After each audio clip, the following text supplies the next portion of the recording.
This season marks a new beginning. Witness the raw power, iconic sound, and pure speed from the historic Lotus 79.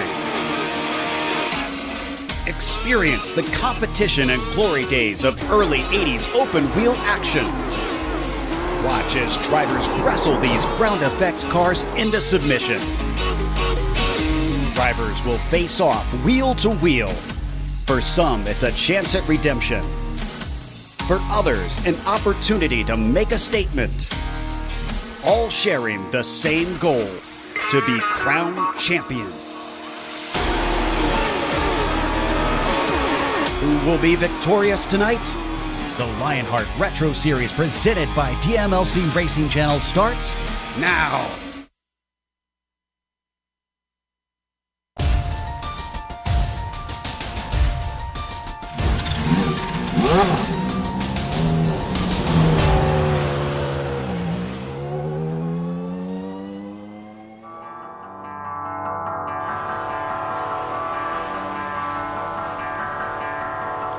We are all gamers, and HyperX is always ready to game.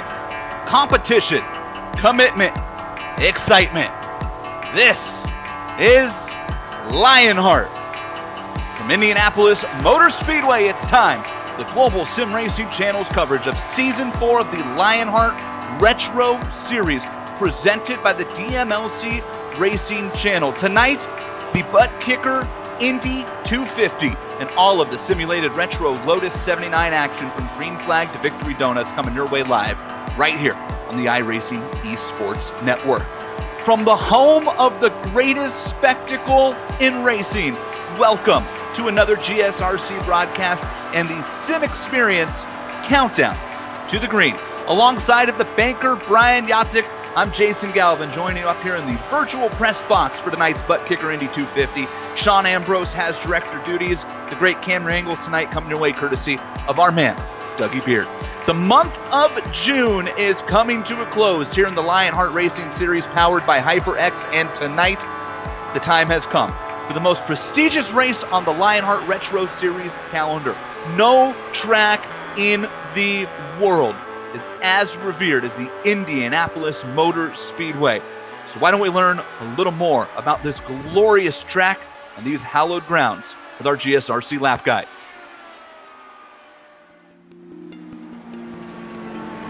Back home again in Indiana, and it seems that I can see our guide around the Indianapolis Motor Speedway. The first motorsports competition at the Indianapolis Motor Speedway took place in 1909. The track's original surface of crushed stone and tar proved problematic. The owners paved the track with more than 3 million bricks, giving rise to the nickname the Brickyard. Indy isn't known for its banking, with only 9 degrees of banking in all 4 corners. Indy is unique because those 4 corners are individual corners. Each is separated by a short chute. Turn 1, you find yourself battling tunnel vision with the grandstands and pit road on both sides of the track closing in as you're trying to hit your mark. Turn 2 and down the backstretch, the drivers are often facing wind. Turns 3 and 4, also known as the north end of the speedway, flow exactly like turns 1 and 2. Surviving 2 world wars, 10 popes, and older than sliced bread, Indianapolis Motor Speedway is the most historic racing venue in America. Stepping onto the hallowed grounds of Indy, you feel over the 100 years of history. Winning at Indy requires all of the luck, skill, drive, and determination that you have. Many have come to taste the milk and have left empty-handed. The yard of bricks at the start-finish line pays tribute to the original surface. Kissing the bricks at Indianapolis Motor Speedway after your victory has quickly become an Indy tradition. With that being said, that's just scratching the surface of the Indianapolis Motor Speedway. And when you think about it, all these drivers are just chasing a glass of milk over 3 feet of bricks. It's amazing how those simple things mean so much to so many people. This has been our guide to the Indianapolis Motor Speedway. Strap on in and enjoy the show.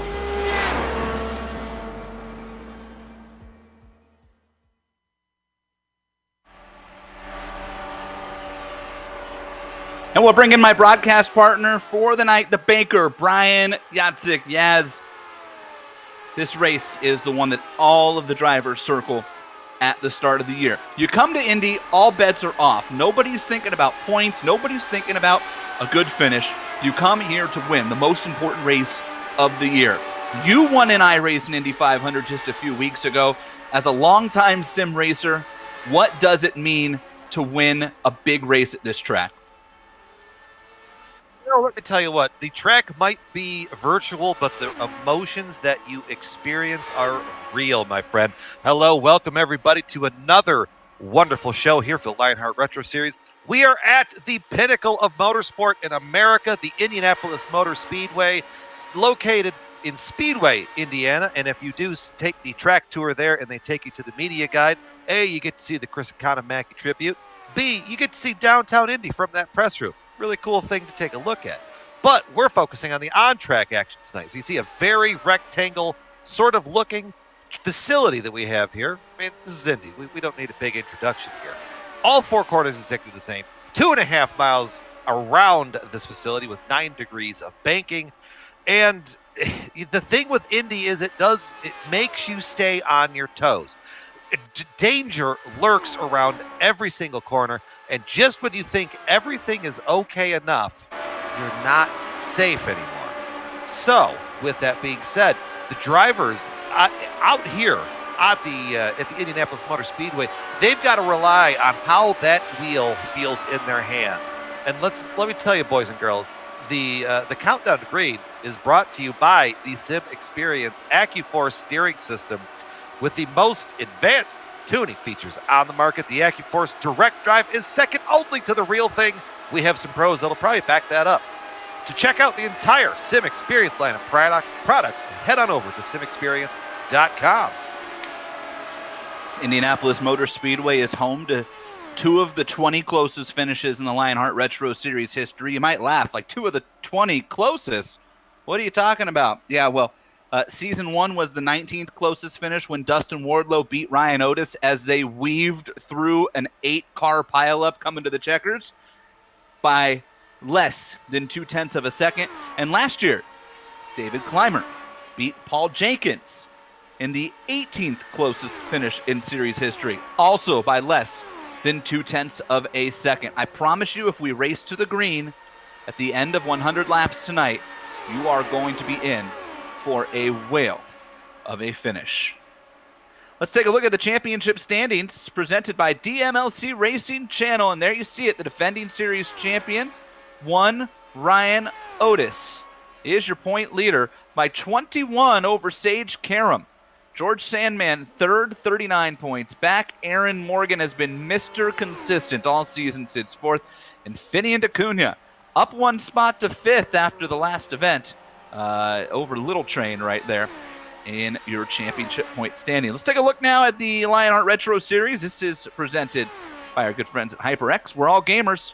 Raven Motorsports continuing to put the smackdown on the Retro Series 1 year after sweeping 2 of the 3 spots on the podium, the championship points. They are up there at 1 and 2 with Paulson, Otis, and Wardlow, and Saldo, Jaeger-Leonard, and Karam in the second spot. Senrock Esports hanging on there in third, but they've got some company of late from Team Unacceptable with Ricky Harden, Mardi Gras, and Tommy Ryan.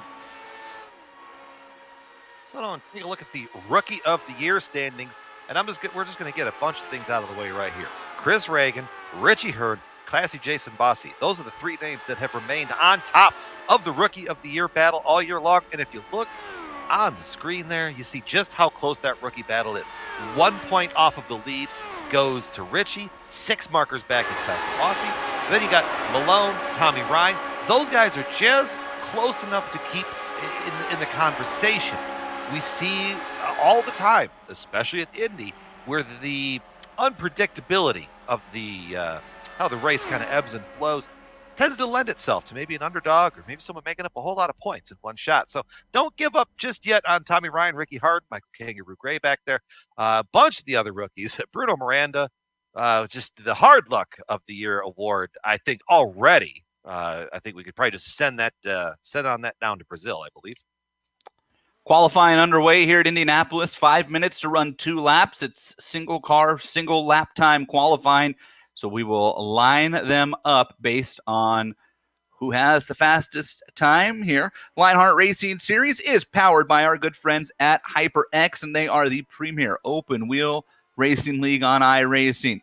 Oversees 2 great series, the Lionheart IndyCar Series, presented by First Medical Equipment, which runs its Indianapolis 500 this Sunday, 4 o'clock Eastern Time, 1 Pacific here on the iRacing Esports Network and Global Sim Racing Channel. If you want to tune in and check out the Lionheart IndyCar Series with some of the same drivers you see tonight, Sage Karam, Adrian Fernandez, and Tony Kanaan. Yes, 2013 Indy 500 champion Tony Kanaan will make a virtual start in the 500 before running the real one this August for the final time with the Lionheart Series this Sunday. Yaz and I are very excited about that race as well. You can tune in on Sunday. And, of course, tonight you're watching the Lionheart Retro Series presented by DMLC Racing Channel. Both these series run in memory of the late, great Dan Weldon, whose nickname, of course, was Lionheart. We'll take a look here at just what we're working with the Retro Series. So this is the Lotus 79 machine, or season 4. There we go. I got my screens mixed up here. Season 4, round 18 or 8 of 18 with that Lotus 79, a classic machine on iRacing. Adjusted fixed setup, total cash prize is $6,671. And Sean, you know what you can buy, or Sean, Jason, you know what you could buy with a lot of cash prizes? Sean might know as well. He might, but the fans at home can't hear Sean. That's true. You know what you could buy with all that cash and prizes of $6,671? I have a feeling you're going to tell me. I am. You could get all of that. Take all that money, go right to minus 273 because they present the series details that we just saw. They're the premier name in karting gloves, industry-leading gloves, super lightweight and durable, made of breathable poly spandex. Whether you're a kart or a sim racer, minus 273 gives you the control to reach victory lane. For more information on minus 273's full line of gloves and apparel, visit www.minus273.biz. And don't forget, promo code LHRS for 25% off your order. Weather tonight shouldn't be too much of a factor in this race because we are on an oval. It's partly cloudy, 78 degrees. Track temp is 106. That'll come and go depending on where the cloud cover's at. Wind is southwest at 14 miles per hour. Humidity at 60%. Now that southwest wind at 14 miles per hour, that is where things might come into play here. Just that beautiful look at the downtown Indy skyline here in the middle of qualifying, and we've got just under 2 minutes left. That's Bruno Miranda, I do believe, making his laps around the racetrack as the rookie comes across to take a time for the first time. But that 14 miles an hour wind to the southwest is going to push cars down the back straightaway, and I understand turns 2 and 3 are both awfully tight, and that might be because of that wind pushing those race cars. But otherwise, the weather shouldn't play too much of a factor. Dustin Wardlow, the inaugural Indy 250 winner in this series, comes across the line right now. Ooh, I know he's going to be looking for more than that. Dustin buried down in the field right now after that qualifying lap. As you look at David Clymer, speaking of defending race winners. And here's Mike Rasmus, who was brilliant in his series debut on the Indy road course when he stole a podium on the last lap after Richie Hearn's crash, yes? Oh, well, that's one way to get up That's there. right. You weren't here, Yaz. I just forgot about that. Yeah. Well, Peter Mackay filled in and was phenomenal. He was, and we were just going to gloss right over that, and the fans at home probably wouldn't have noticed. Here's something that's interesting. Ryan Otis is just pulling out on track, which is confusing because he's currently in third. Not sure what was happening there. It's like he's pulling back out for another lap. No, I'm all caught up. That was weird. I think iRacing just hiccuped on me because then it popped me over to George Anzaldo, who actually did just come on the track. George dropped out and they just came back on, which could be bad for George. I'm not sure if is he going to get around here and get a time in? I don't know if George is going to make it. Never the issues that 5 more seconds. George isn't going to make it. Boy, that unfortunate for George Anzaldo running the ButtKicker scheme here at the DMLZ Racing Channel on HyperX, and he's going to have to start from the back, and that is going to give us our starting lineup for tonight's 100-lap main event here at the Indianapolis Motor Speedway. Let's take a look at the starting grid presented by ButtKicker. And how about that for a bit of an upset on the pole? Bobby Mikes with a 47.739 for the Butcher, the first pole of his career here in the Lionheart Series, a 2-time winner in the Retro Series. We'll roll off first with Sage Karam rolling off on the outside of row 1. Championship points leader and defending series champion Ryan Otis and classy Jason Bossie will start in row 2. Bruno Miranda trying to get rid of that bad luck that's shaded him all year, and Trevor Malone will roll off in row 3. George enters Sandman and Adrian Fernandez. Yes, that is 14-time kart and IndyCar winner Adrian Fernandez rolling off in row 4. Jake Wright, a 3-time champion in the Lionheart Series, and Tyler Graff will roll off in row 5. Taking a look at row 6, you have the Watchman, Mark Cohn to the inside, and Paul Jenkins to the outside. Mike Rasmus, the impressive rookie. We're already talking about it to the inside of the next row. Ricky Hart to the outside. You got David Clymer, Tom Dreiling making up row 8. Row 9 goes to Aaron Morgan and Chris Reagan, with Sam Crow and Luis Diaz rounding out row 10. Luis Diaz was Adrian's teammate on a championship LMP2 team just about 7 years ago. Adam Young and Tyson Landis roll off in row 11. David Altman, Mike Rigney in row 12. Doyle Lawrence and James Paulson in row 13. And I mentioned it, the Candyman is not going to be pleased back there in 27th starting spot for Dustin Wardlow, the winner in season 1 here at this track, as he has done so many times this year. Little Train, Lionel Calisto says, I don't need a qualifying lap.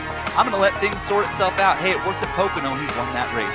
Tommy Ryan and Dean Mardi Gras Mall will roll off in row 15. An eye on that row right there. That's where it'll be coming from. Just around the corner there to row 16, series founder George Anzaldi fitting Takuna to his outside. Row 17 comprised of Michael Kangaroo Gray with Ryan Corrins to the outside of him. Richie Hearn almost shotgun on the field. Travis Jagerliner, however, gonna roll shotgun out on the field. Another driver that just has those impressive sneaky runs. So there's a lot of talent at the back end of this field tonight, Jason, that I have a feeling is going to make their way to the front. Let's take a look at our onboard cameras here tonight, and the first one is the man that we mentioned, running for DeWars Candy Shop out of Bakersfield, California. Chewy peanut butter filled taffy, been enjoyed by generations of families for over a century, and now shipped all over the world. Head to DeWarsCandy.com. This is Dustin Wardlow. We're taking a look at the HyperX camera. We're going to go to Sage Karam. Whatever you play, however you play, HyperX knows we're all gamers. Use promo code LionHRT15 at HyperXGaming.com. Ricky Harden with the ButtKicker on board for that number 5 car. Feel what you've been missing. Use the promo code LION2020 at TheButtKicker.com.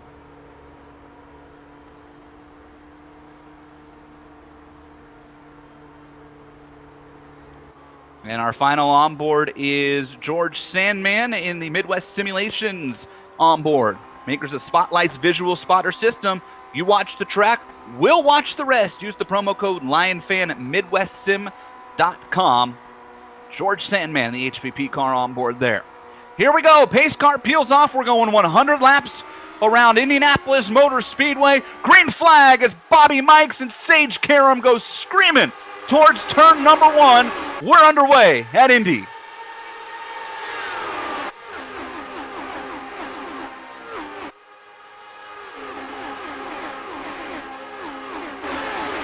Two by two through turns 1 and 2, heading off of the short chute there, heading down the long and famous backstretch. A couple holes of the Brickyard Crossings golf course to the inside of the drivers, but right now everybody looks like they're falling in line. We've got a lot of racing to do here, but just a little bit battle there back there. Jake Wright poking his nose out there against Mark Cohn. Clean so far through the first half a lap. Everybody gets through turn 3. Now through 4 and down the front straightaway for the first time under full power. Bobby Mikes from the pole will lead lap 1. No, he won't. How about that? At the last second, Sage Karam snatches it away and takes the lead as they head through the short chute for the second time. So you want to wager a bet that Sage was practicing something there? Like maybe for the end of the race. Hey, you know, you got to get that information sooner or later. And now you start to see everybody weave down the backstretch as the cameras shake, as these Lotus 79s thunder over top. Ryan Otis to the outside of Bobby Mikes, trying to use some clean air to make it work. Mikes edges back in front. Otis going to try to get that run. Oh, Bobby's going to be able to stay clear for now. They'll be side by side, 2 rows deep. Mikes and Otis. And then it's Bossy and Trevor Malone as they head off into turn 1. Side by side, 2 rows deep, and it's all happening behind Sage Karam as they work their way through the south end of this facility here, just towards the museum. Give you a visual there. Everybody settling in. First battle still side by side, though, for that 4th spot. You've got Bobby Mikes hanging on, or he's hanging on to it right in front, but you got Trevor Malone and Bruno having themselves a fun little battle there with Sandman poking his way through the front there. Well, you got somebody awfully wide as they head through turn 3, just behind Trevor Malone, and that was Bruno Miranda, who was way up the track with classy Jason Bossy underneath him. Bossy will get around Miranda. Then it's Sandman Adrian Fernandez, Tyler Graff poking his nose out, and then Paul Jenkins. That's the backside of your top 10 as they run now on lap number 4. And Ryan Otis clicks off the quickest lap of the race. You're on board with the defending series champion.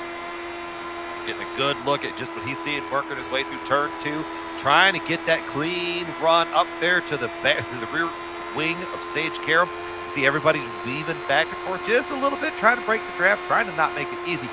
Good head of steam though, but unfortunately with this car, we've documented it in the ovals before, you just kind of run out of ghost at the end of the speedway.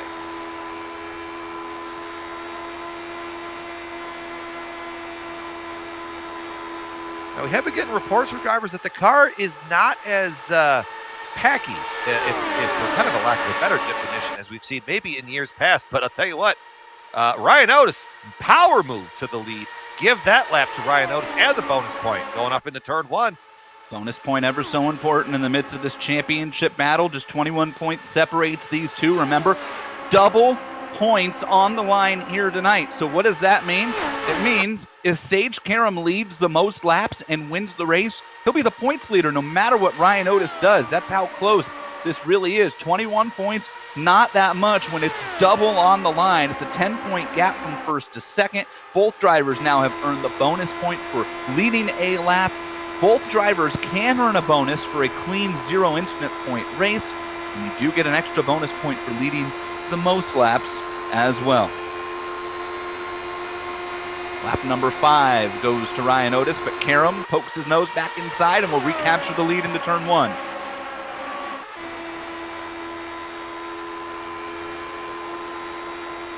Working right through turn 2 once again. You're looking off of the rear, looking to the front wing. Ryan Otis. Sage Karam getting a pretty good experience here. And, I mean, you know, does have some real-world experience here. And I believe, as Otis is going to make a move to the inside, I believe he's going to be racing here just in a couple of weeks. Yes, sir. At the Indianapolis Grand Prix, the weekend of July 4th, the weekend that the NASCAR race is here.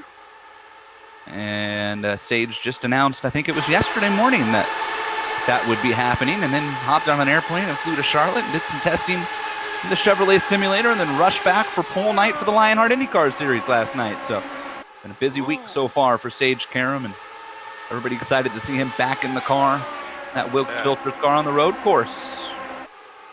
Yeah, I was just watching there. Bruno Miranda. There was a good little battle happening around Bruno Miranda for the 5th spot. Jason Bossy had it. Fernandez was there. They were too wide, going through some of the trickier parts of the corners here. And you saw Adrian poking back there, just kind of waiting to see what was going to happen. Got a little close to each other, but everybody got through just fine, as it seems to, the dust cloud seems to settle back up. But look just up there, though, just up the road, Trevor Malone, right to the rear spoiler of Bobby Mikes, our pole sitter.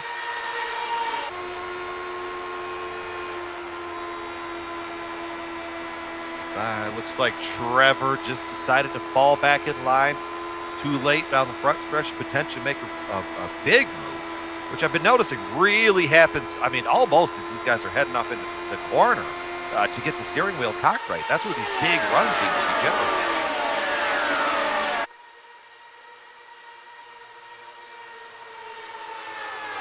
generated. Adrian Fernandez last start in the Indianapolis 500 came in 2005 for his own Gary Fernandez team when he finished 14th.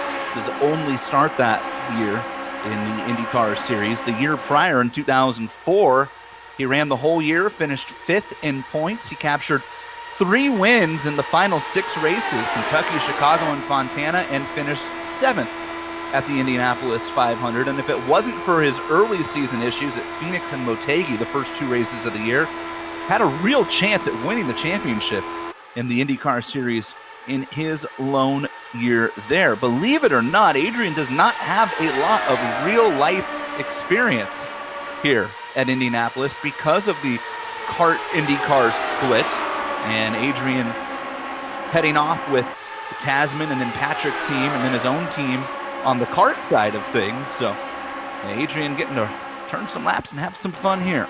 Well, he's definitely having fun looking up at this battle between Bossy and Malone. Just kind of flared up as, once again, as you were talking about it, all kind of set off as Bruno Miranda and Trevor Malone had a moment going into turn 3, got very, very close to each other.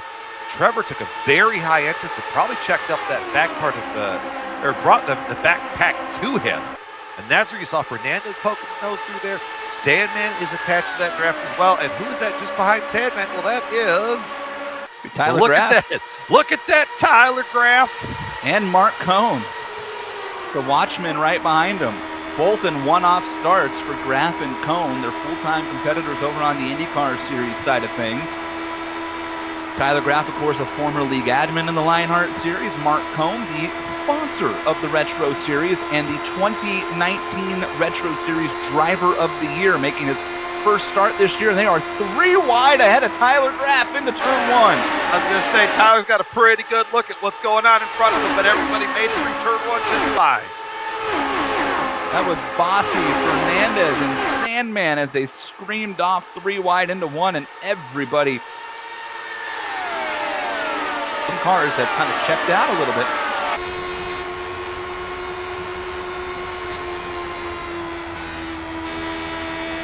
On board with Adrian Fernandez in his instantly recognizable, if you are a fan of open wheel American racing in the 90s, the Tecate Quaker State livery. Look, you can pick it out coming at you. It's just so recognizable. I would probably even argue behind Penske's Barbaro schemes that scheme for Adrian is probably just as iconic. I think in that terms of the recognizability. I was just going to say, certainly as far as when you see it, you know the driver and team right away. Did Tyler Graff just catch the wall behind him? Oh. Mark Cohn trying to get around him. We won't clear it here. Let's see how bad it is. On board with Tyler Graff. Graphics HyperX entry. He gets through the south chute okay. Into 2. Oh, he's already high. Oh, yeah. Oh, well, I don't know. The way that it looked that was bigger, close. I'm not sure if he got it. Having flashbacks of J.R. Hilton. Car seems okay right now. He's holding off Mark Definitely Cohn. pucker factor Zulu for the driver at number 24. Might be time for new huggies for Tyler Graff. Bruno Miranda trying to make a move on Bobby Mikes, and this is a battle for third. Bruno. Get it! Bruno Miranda's had a couple races this year where he's looked really good and then just been part of things that weren't his fault. And then I always have to remind everybody that most port happened when Bruno Miranda got all the way to turn 1 before he went into a wrecked race car. Had nothing to do with him. He literally came out of turn 1 and was upside down. It's the type of year it's been for poor old Bruno, but he sure has shown some speed, especially on the ovals. Got George Sandman poking around in the rearview mirrors. Just in front of that, too, just a quick lead change. Sage Karam, Ryan Otis flip-flopping yet again. And behind this little pack right here, Mark Cohn just went around Tyler Graff for the 9th position. Everybody single file all the way back, mostly all in the same line, give or take some, all the way back to Sam Crow in 21st. Then there's a huge gap back to Adam Young and James Paulson, and then things really get thinned out. George Anzaldo, Tom Dreiling, Little Train, Dean Mall. These are all the cars that either chose not to qualify or missed qualifying like George, and they're all way, way behind right now.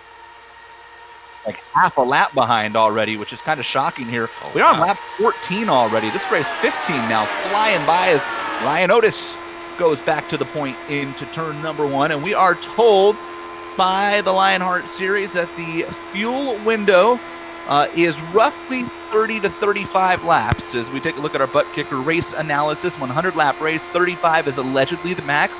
I say allegedly because you never know who can maybe steal an extra lap or 2 running around in the draft. I'm going to go ahead and say right now that we're not going to have to deal with 20 instant points for a DQ here tonight. If you have 20 instant points, there's a 100% chance that your car is already out of the race long before you get there. These cars do run on Imperial gallons, 11.4 on the fuel. Because this is a Triple Crown longer race, the fuel tank's a little bigger. Why is that important, Brian Yazik? Do you remember? Well, how many races this year have we seen decided by just those little bit of extra fuel and who could save what? And why is 11.4 an important number in this race car? Oh, I know, but I can't remember it. Because at 10 imperial gallons, there's a quote-unquote fuel can change. Remember, these cars are simulated on a stop like the gas cans only hold 10 imperial gallons. So there's a break between 10 and 11.4, and it is worth a solid second and a half on pit road if you choose to take that extra fuel. It's not a continuous fuel cycle. So the drivers who remember that and use it to their advantage could really open up a gap during fuel run and pit cycles. We only have to deal with that 3 times a year, Pocono here in Fontana.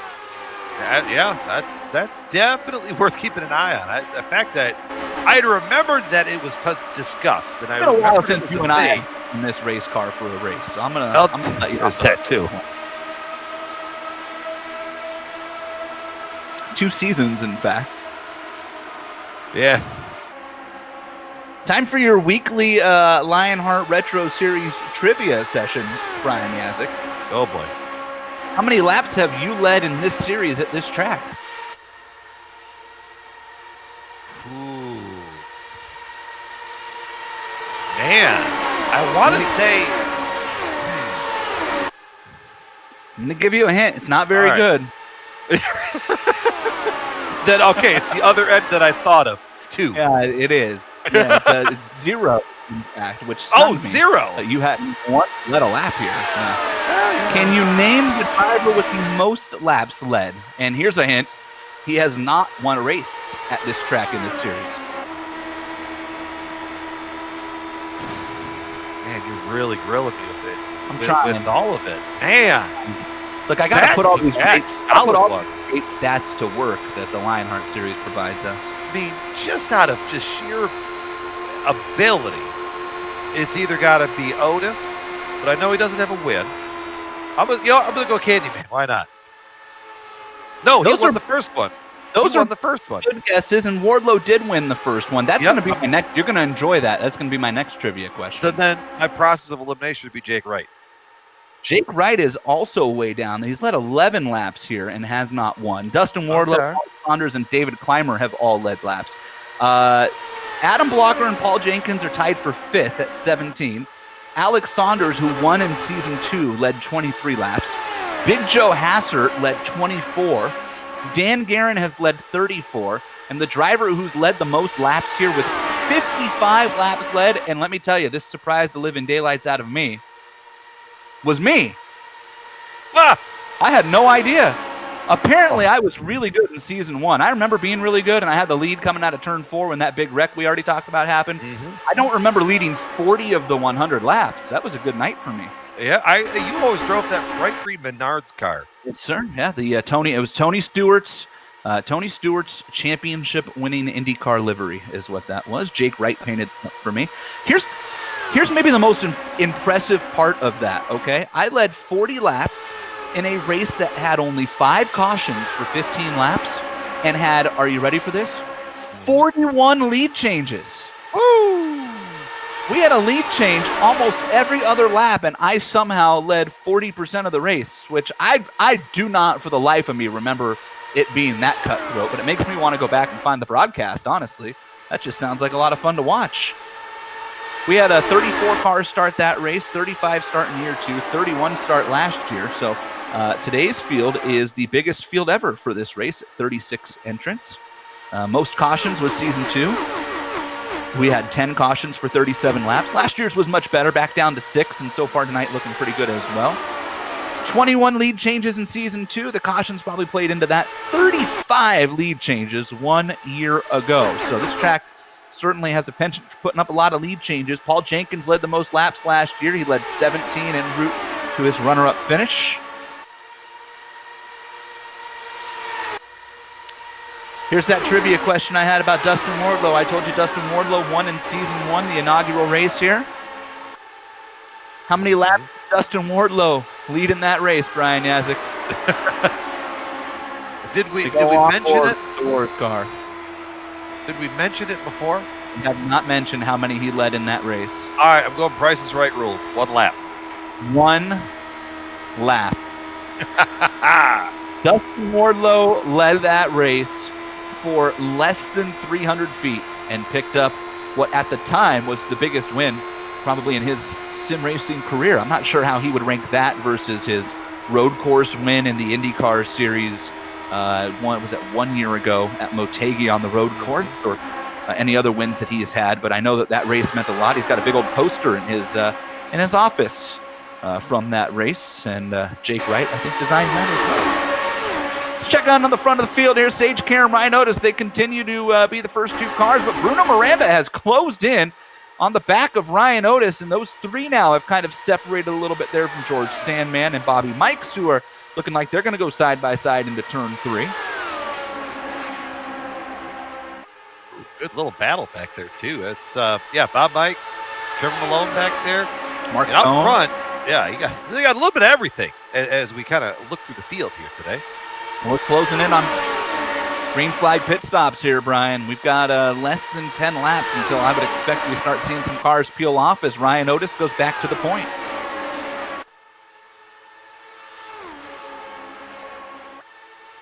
No shortage of action so far in this one.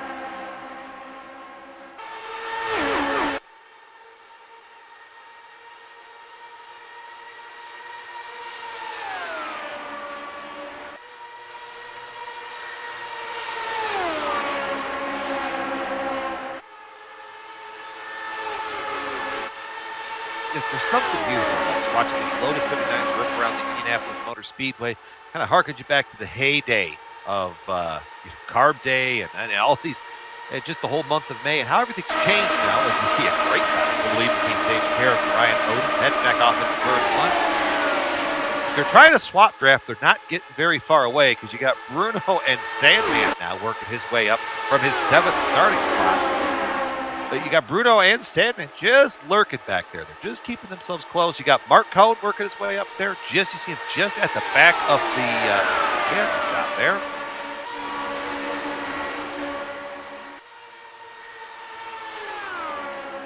One car out of this race, we didn't really mention it when it happened. Mike Rigney, who'd started into the back and was just kind of running around back there. Had some connection problems. Rigney started 24th, so it was actually more like mid-pack, but he had some connection problems and has been set aside by race control, I believe, or at least was asked to maybe pull over and fix it, and doesn't look like he was able to get it fixed.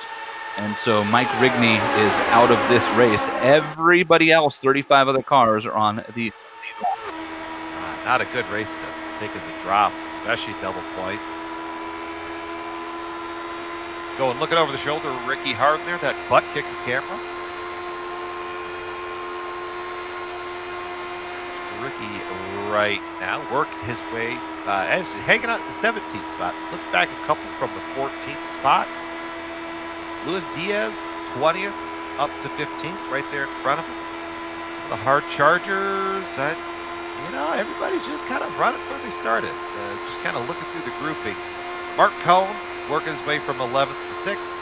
Sandman 4th. And if you look here in these wider camera angles, you're starting to see these different packs develop. There is, by my math and counting abilities, which are perhaps mediocre at best, about 5 different packs running around the Indianapolis Motor Speedway. And you've got this group pack, this first one, lead back to, who is that back there? Climber, I believe.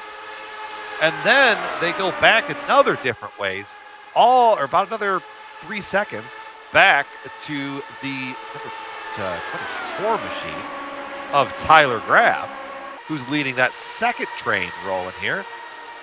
Look at that Tyler Graff. Every time I do, it makes me laugh. Tyler loves that. He loves that. Yes. That one, by the way. Sean doesn't.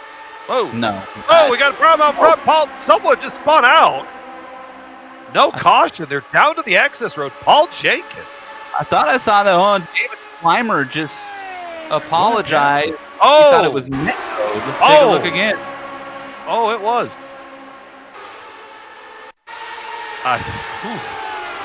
Oh, that was very weird.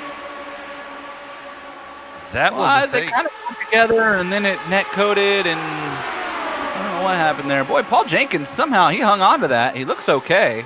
A little bit of front wing damage, but all things considered. Right, the front wing is bent a little. Look, here it is again. They definitely got together first. Clymer thought it was net code. It was net code after the fact.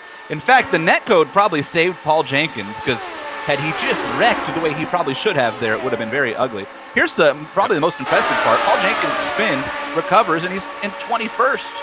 And with a hefty gap back to 22nd. So that front wing damage is going to hurt him a little bit, but I bet if he was able to catch back up to the draft after a caution or something, that he would be just fine and dandy. In fact, he might catch back up to this pack anyways, because they're like 4 wide in front of him for 18th place. And I think Paul Jenkins might have just said he's heading to pit road. Let's see. Nope. Nope. He's in full squad. Up front. Nobody to the pits yet. Caro. Otis. Sandman. Miranda. Bobby Mike's pole sitter poking his nose back here. We're going to hop on board here with the Sandman. The Midwest simulation camera. And look at Mark Cohn sneaking up. Mark was really working on those race runs in practice for most Sandman making a run on Karam. He thought better of it. Well, I'm really impressed by the run of Mark Cohn so far. The Watchman hasn't raced this car since the end of last year at Fontana. He won a couple times. Last year was the Lionheart Retro Series Driver of the Year, and here he is up trying to poke his way into the top 5, although Bobby Mike's just, boy, I'm telling you right now, if Mark Cohn gave Bobby Mike's a nickel, Bobby took 6 cents. And it's going to cost both of them as Trevor Malone makes the outside work and goes from 7th to 5th. I don't like that outside in turn 2. Oh, Adrian Fernandez just made the outside work in turn 2 behind them, too. Everybody, boy, it's like pit stops are coming up and everybody is a little anxious all the time. There was a shuffle way back at the pack there. There's some aggressive maneuvers. Everybody's okay. Getting right up to that in the wall in turn 3, I just heard. Was it Michael? Kangaroo. I heard Michael Gray call it. I can't actually see him. Oh, boy, he's taking a toe. He's wrecked. Yeah, Michael Gray is done for the night. He is taking a toe. That is a death wish here at Indianapolis. He will lose several laps. Boy, look at them up front. Bruno and Bobby and Mark Cohn. Oh, my. With 3 wide there and 1 and 2. And here comes Adrian Fernandez. Like, where do I go, boys? Mark has decided, well, we only got 1 car, so bringing back a trophy or a steering wheel. Bruno Miranda is going to fall from 4th to 7th at least on this lap. And Adrian Fernandez might even be able to get a run around him here. Nobody has short pit. I don't know if you've noticed. Put it out! Off on the track for the first time tonight. Turn 3 is Calamity Corner. Let's take a look. Several cars involved. Oh, it's Richie Hearn. Richie Hearn got loose in front of George and spun down into him. What a rough moment that was for Richie Hearn and George Anzaldo, and they're both out of the race. You hate to see that. And I think Richie got into the wall on entry, Brian, and it disrupted that car, and that is just really unfortunate. And George has to be just so disappointed because he dropped connection during qualifying and did not get a chance to qualify, and that's why he was back there. Man, just find yourself right place at the wrong time. It happens. Boy, that caution came out, and it scrambled the field. We were 3 wide for the lead when the yellow came out, and it's Otis, then Sandman, then Sage Karam, Trevor Malone and Mark Cohn, Bobby Mikes, Bruno Miranda, Adrian Fernandez, Jason Bossy, David Clymer. That's your top 10. And here comes everybody to pit road. 33 L79 should be on pit road this time by. Boy, Sage Karam, George Sandman left a hole, and Sage had no problem filling it. So they're going to come down pit road wheel to wheel here, and Sage is going to have a chance to maybe try to take a spot back. There's no rule against that, I don't believe, in Lionheart if you leave an opening the way that Sandman did. Yeah, I think it's clean. Everybody into their stalls. Let's watch them. Everybody looks good. No, Sage rolled a stop, and so did the pole sitter, Bobby Mike. Both Sage Karam and Bobby Mike rolled their stall. Down and away is Malone. There's Otis. Trevor Malone is going to take the lead on the pit cycle. Wow. And Sage is buried 6 or 7 cars deep for the first time. What I said about the unpredictability of Indy? Well, you just watched it happen in your face, pretty much, with the way that camera angle was. Wow. Pit stops. Shaking up the field.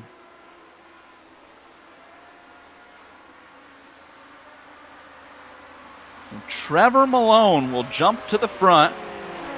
Ryan Otis, Mark Cohn, George Sandman, and Bruno Miranda, your top 5 as they run here. What do you say we take a break real quick? About a third of the way through this one. When we come back, we'll drop the screen again here in the ButtKicker 250, the Lionheart Retro Series.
Four.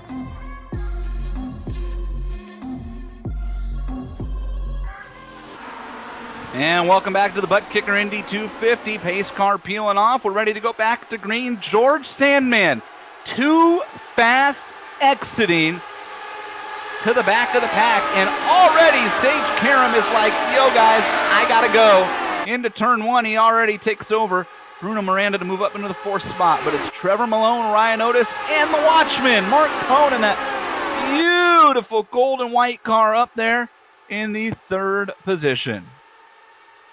He's not settling for the 3rd spot, making the move on 2nd spot to Ryan Otis. And hey, you know what? Might get two for the price of 1.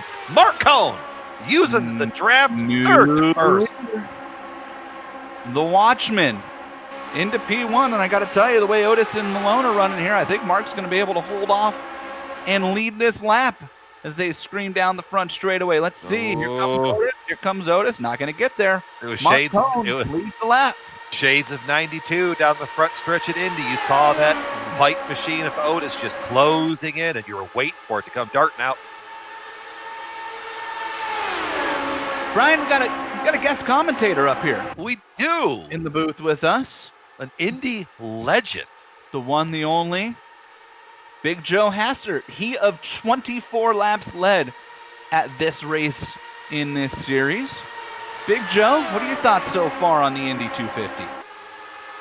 I'm liking the racing so far. It kind of reminds me of a Motegi race, but it's a little bit different. They're lifting in 2 and 3, but then you're hammer down all the way down turn 1. The big runs that they're getting.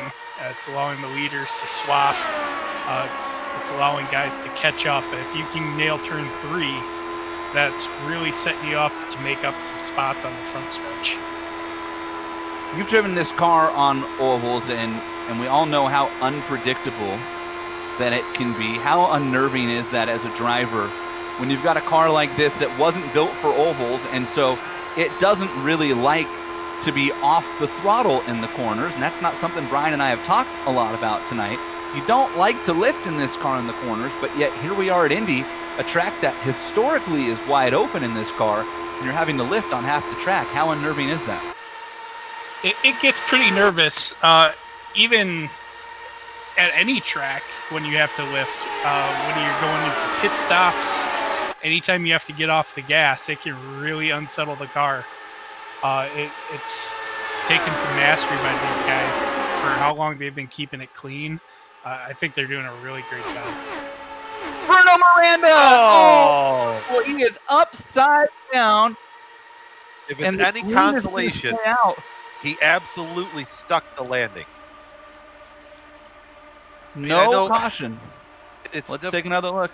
And I thought I saw him get up near the wall, and then I thought he was going to be okay. And the next thing I saw across my screen was a car upside down. Let's look. That was Jason Bossi to his inside. Oh, Bruno, where are you going? Oh, man. This is bad. Oh! And then watch. I mean, that's a stuck landing. That's a solid landing. Russian judge gives that a 4.7, but the Yeah. French one said it was 6.9. At least. That's going to end Bruno Miranda's night. And unfortunate for some of those guys at the back who might have wanted another yellow that Bruno never came back up on the track. But those guys up front, they're probably thrilled about that. As Mark Cohn leads Sage Karam and Ryan Otis. And let me tell you, those three have said adios to everybody else behind them. They've opened up over a second gap back to the third position, and that has not happened at all really tonight from third to fourth.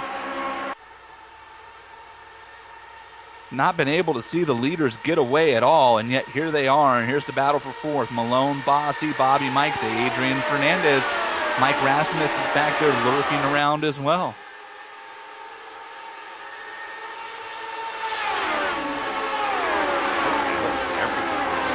See everybody working their way through turn 2 yet again down that back stretch. 31 cars remain running of our 36 starters.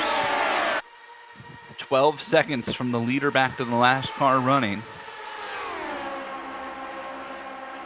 Gotta tell you, I just went and checked back in, by the way, on Paul Jenkins. Remember he had that netcode spin? He did a 360 and kept going with some front wing damage. And let me tell you what, Mr. Jenkins right now, the runner-up at this race a year ago, he's rolling around in 15th. That's not too bad, I think, all things considered. You told me I was going to spin out, hit a car, hit a wall, and still be 15th just before halfway at Indy. That's the worst things have happened. I mean, Danny Sullivan can tell you how good it is to spin through that end of the speedway and try it. True. That's true. Worked once.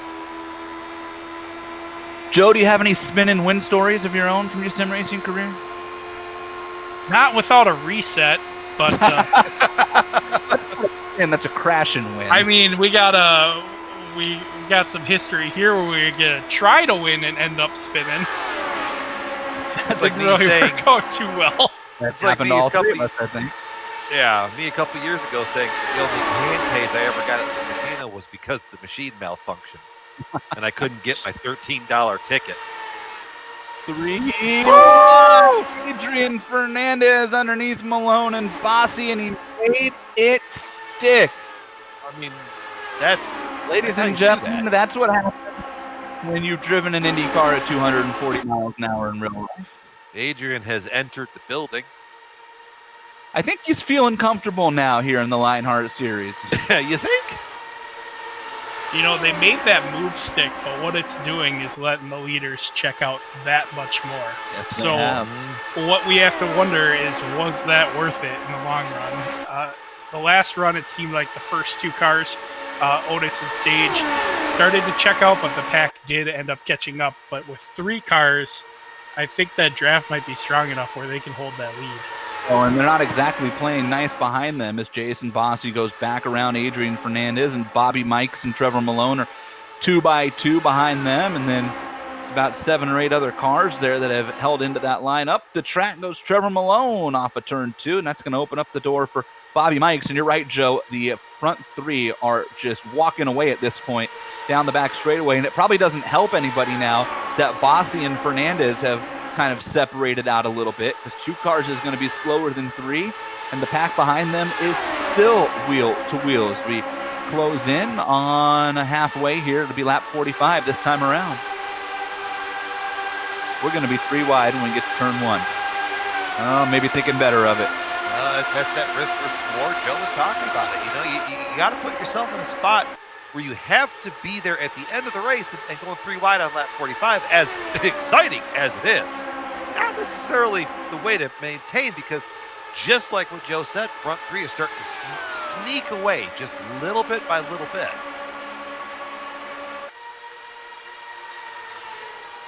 Rasmus making a move. He's going to get 2. Bobby Mikes, boy, Trevor Malone, he didn't like that. That was an optimistic maneuver going into turn 3. I'll put it that way. Trevor Malone jumped on the mic right away, and oh man, did they almost wreck behind him there. Squeeze move with Mikes and Aaron Morgan.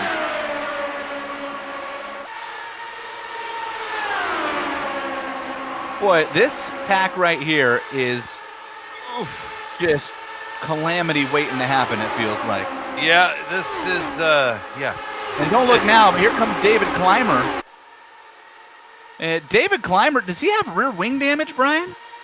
I gotta go find him. I think he does.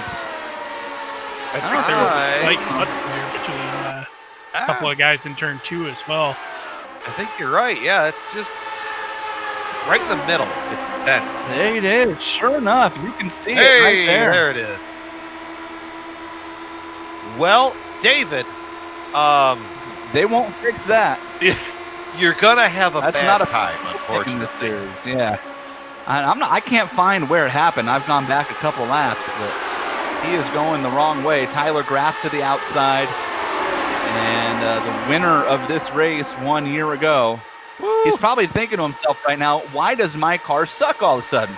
David, let me tell you, the answer is about 3.5 feet behind you. Probably not even 3.5 feet. Is that kind of like an Indy Road when we were there in the Indy Truck Series?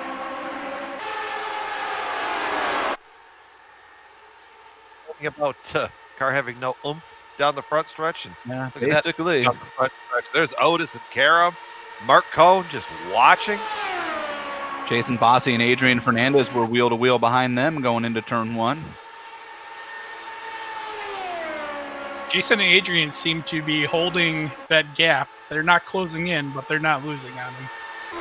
It's hovering right about, Joe, you're right. It's hovering right about that 1.9, 1.8 second area. It's kind of ebbing and flowing as the front couple start fighting it just a little bit.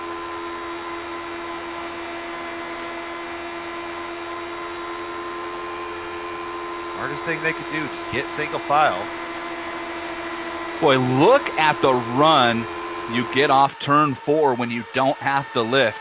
Adrian Fernandez, he probably could have told Jason Bossy what gear ratio they were running when they came off of turn 4. Gear ratio, rear end grease. We're halfway through this fuel run, and this time by, we will be halfway through this race. In the words of the famous Murray Walker, we're halfway through the race, halfway to go.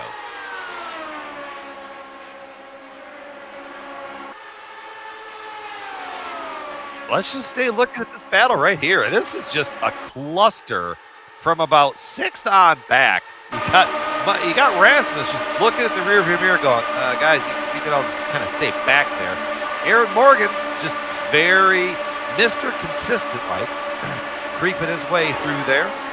The Iceman Aaron Morgan, I think, is because I was thinking about that during the off time that we had, and just how he just appears out of nowhere, the end of the runs or in the middle of the run, at the race, somewhere in the race, Aaron makes his presence known. With the ice in his veins.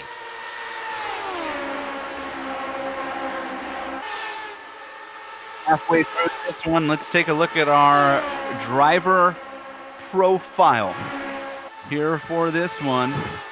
And our driver profile is James Paulson. This is presented by our good friends at Sim Experience with that AccuForce wheel.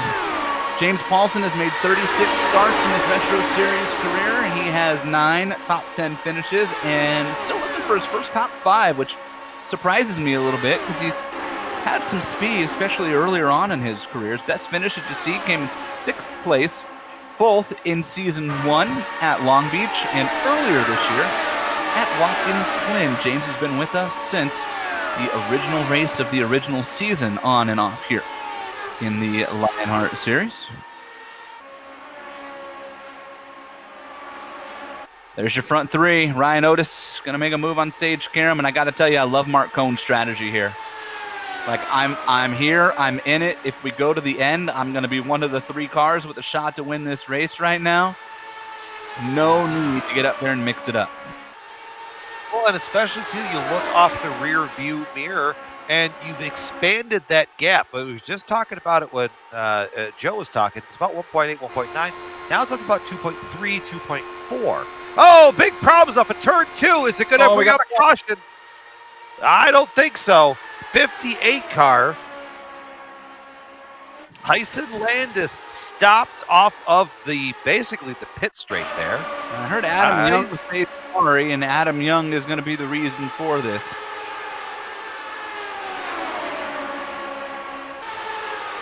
Adam Young just going to push up off of turn 2, and around goes Tyson Landis. And good. Tyler Graff. Look at that Tyler Graff. It is Tyler Graff. Well, that felt like a pretty catastrophic hit for Tyler Graff. Oh yeah, he's on the exit road. And Tyler not running for points. No sense in doing more damage. Got a 500 miler this Sunday. Joe, I know you're excited for that 500 miler this Sunday. I'm really excited. I know pre-race, I just want to mention one thing. Tyler was concerned about that turn 2 wall, and he entered that corner really wide, and that's what pushed him out into it. I think we've all been there. I've seen some guys struggling on that outside line a lot, and with that 14-mile-an-hour wind going into the corner, it's really making guys work. Tyson Landis and Tyler Graff both out of this race. George Sandman with a 46.91 as the fastest lap of this race right now. Remember, George Sandman had that penalty and had to restart at the back of the field in 31st. He is up to 16th and just behind Jake Wright. It's about to be. I mean, I know Sandman doesn't necessarily like being behind other drivers at this point, but you made your way back up to 16th from an end of the line penalty. You found the middle of the pack. You found Jake Wright. What do we got here? 46 to go at the hollowed Indy Speedway. Pretty classic Jake Wright race so far as well. For those of you who might be new to the Lionheart series, Jake Wright, the inaugural champion here in the Retro Series, I'm IndyCar champion as well. Jake made a living in the Lionheart series on ovals. On road courses, he was darn near unbeatable in his heyday. On ovals, Jake made a living, and Joe, you can attest to this more than anybody as his teammate throughout his tenure, of doing just this. I'm going to run around in 15th or 16th, and all of a sudden, you get down to the last 10 or 15% of the race, however many laps that was, and you'd be running in 4th place and look in your mirror and be like, where in the heck did the 27 car come from? And next thing you know, he's winning. That's true, and it was always amazing to see.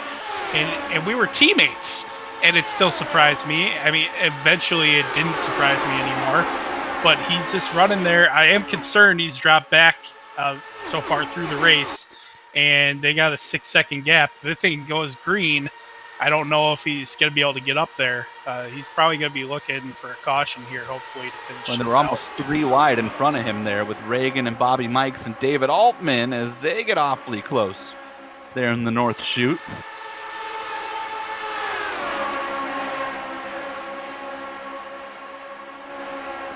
I know Jake, I think I think he hit the eject button when he saw how this group in front of him is racing.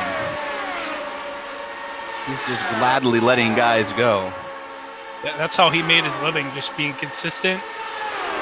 He made it through a whole season with, I think, 2 incident points. That was crazy. One of his championships. Crazy. Usually the cleanest driver in the Lionheart series is not anywhere close to the championship, because to be that clean, you no offense to some of our cleanest drivers, but you almost can't be competitive at some of the tracks, especially the road courses. And you're right, Jake had a year, I don't remember if it was exactly 2, but he had a year where his incident points was in the single digits for the whole season, and he won the championship, which is just insane to think about.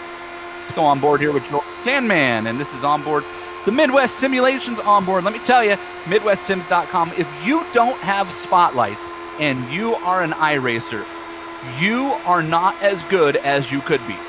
I don't care if you're a Pro Series driver or it's your first week. You will be a better driver tomorrow than you are today if you hook up a set of spotlights. Scott Rupp does a great job. 4 wide. And we're 4 wide. On Our lap spotlights 68. really come in handy right now. Yeah. I think the spotlights don't have a function for 4 wide. No, they don't. Oh, no! Wrecking! Paul Jenkins Oh. down on Reagan, and he got hit by somebody else. Caution is Put out. it out. And that was part of that 4 wide battle just a moment ago. Oh, there's one spin into the entrance of pit road back there. No, it wasn't. It was David Altman. He turned down on Jenkins, boy, and I think he just thought Altman was going to turn down more, and around he went. And that's Jake Wright he bounced off of, so we're going to have to keep an eye on that. Adam Young got a big piece of that. Adam Young got a big piece of that.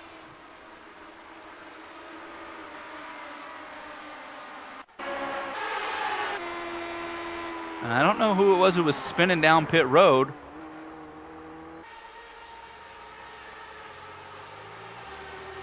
Is that? Oh, there was Luis Diaz in the background. That was the car I saw spinning to the entrance of pit road.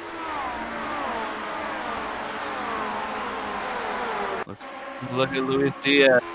I think it was probably just getting out of the throttle, checking up.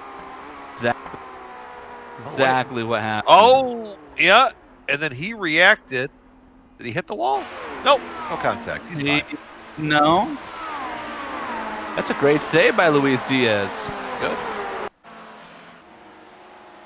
Well, this is interesting now, Jason.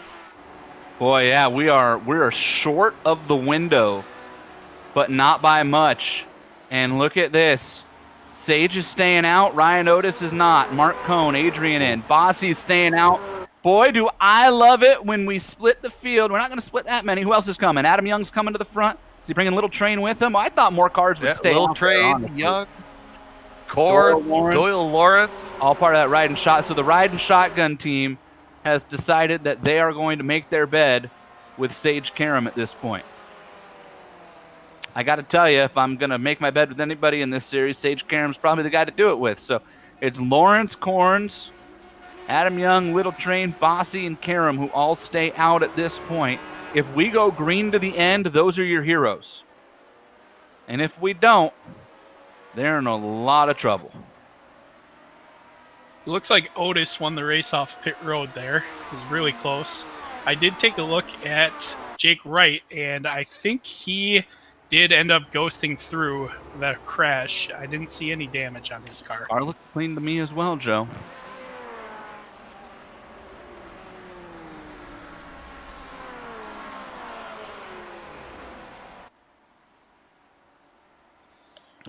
Working lap 60 here at Indianapolis in the ButtKicker Indy 250.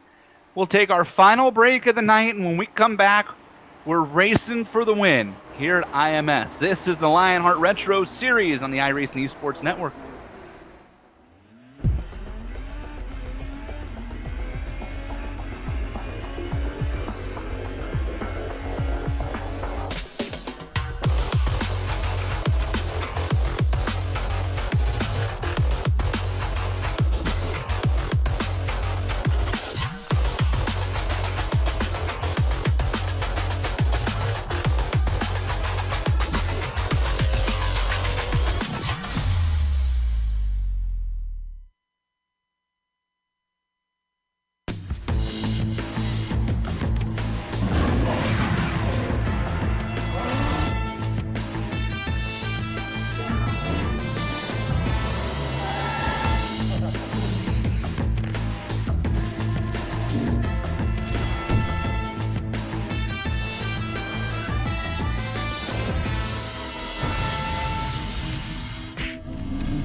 Love that HyperX equipment. Love them for sponsoring the Lionheart Racing Series powered by HyperX. And I love me some Lotus L79s as we screen back to the green on lap 61, coming to 62 here in the ButtKicker Indy 250.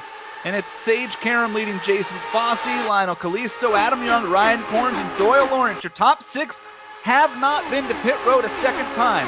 They cannot go to the end of this one. In fact, they can't really go much more than about 10 more laps or so here, give or take. Everybody behind them, well, we're not really sure if they can make it to the end. It'd be one heck of a fuel-saving job if they can. And up front, Sage Karam under attack. New leader, classy Jason Fossey to the front of the pack. Thundering through the north end of the speedway, turns 3 and 4, getting that pass done on Sage, working their way down the front stretch. Now I got to get it at the line for it to count. Sage is just going to pop his nose back out there and say, hey, this is my race still, boy. If you're just joining us here on the iRacing Esports Network or with the Global Sim Racing channel, I am Jason Galvin. That voice you just heard is the banker, Brian Yazik, joined in the booth tonight for this one by Big Joe. Has her car in the wall. Big crash off of turn 2 for somebody. Was that Doyle Lawrence? Oh, hang on to it. Oh, and he gets Aaron Morgan in the crossfire. And they're going to get onto the grass down there and stay. Oh. No caution. And Aaron Morgan, whose entire season has been predicated on letting those accidents happen, is part of one for the first time. Completely out of his control.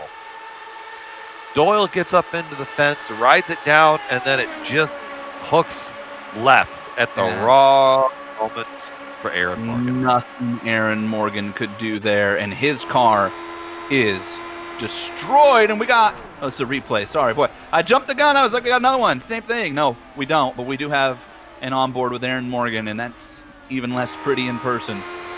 Aaron Morgan's still running, but that car is very broken. Not well. It's running, just not well.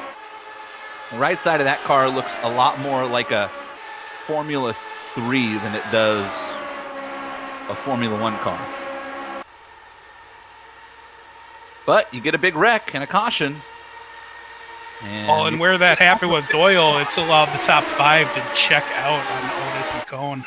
Well, you also remember the top 5 are on the oldest tires and, more importantly in this car, the lightest fuel. And I say tires actually tend to get better in this car the longer you run. You're right. Front 5 has checked out. It's Young, Corns, Kalisto, Karam, and Bossy. That's in reverse order of how they run from 5th to 1st. And that gap now sits at about a second and a half. Back to Ryan Otis, who leads Mark Cohn, Mike Rasmus, Ricky Harden, and then Adrian Fernandez. And don't look now, but here comes Enter Sandman. Watch out. Boy, George Sandman had the lift. I know we're not watching it. Just gave me a heart attack, but we'll stick with the front because that's where they're 2x2. Sage Karam, Jason Bossy, Ryan Corns, and Little Train. Little Train and Adam Young have both lost a partner now with Doyle Lawrence out of this race. So you have Sage Karam and then a pair of teammates, Kalisto and Adam Young in the riding shotgun cars, and the Corns and Bossy in the Senrock cars.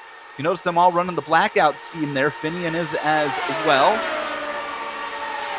Formerly of the Blundell Champ Car throwback scheme. Now running the all-black cars. Support of social justice changes across our country for that team. They made that change, I think, 2 races ago, and have stuck with it here. So, Bossy and Karam, Kalisto and Ryan Corns, Adam Young, your top 5. I think these top 5 are going to have to check out a little bit more if they're going to be able to have a shot at this. Because remember, these guys at the back, they're going to have way shorter pit stops. Yeah, very short pit stops. It's almost going to be a splash and go for the rest of these cars. And the other thing we start to wonder about here is how much fuel these cars have to take. Will it cost them a lap? Remember, we talked about it early on. If you have to go over the 10 imperial gallon mark, which at this track, Pocono and Auto Club, you go up to 11.5. It adds like another 2.5 or 3 seconds to your pit stop. So if they end up needing to take the full amount of fuel, which I don't think they will, I think at this point we're into the window where they can get under that. But if they do, they're in trouble. Yeah, they're 35 into the run right now and have 32 laps left. So it's going to be really close. And they did have those caution laps in there. Be interesting to see when they all decide to peel off and come to pit road.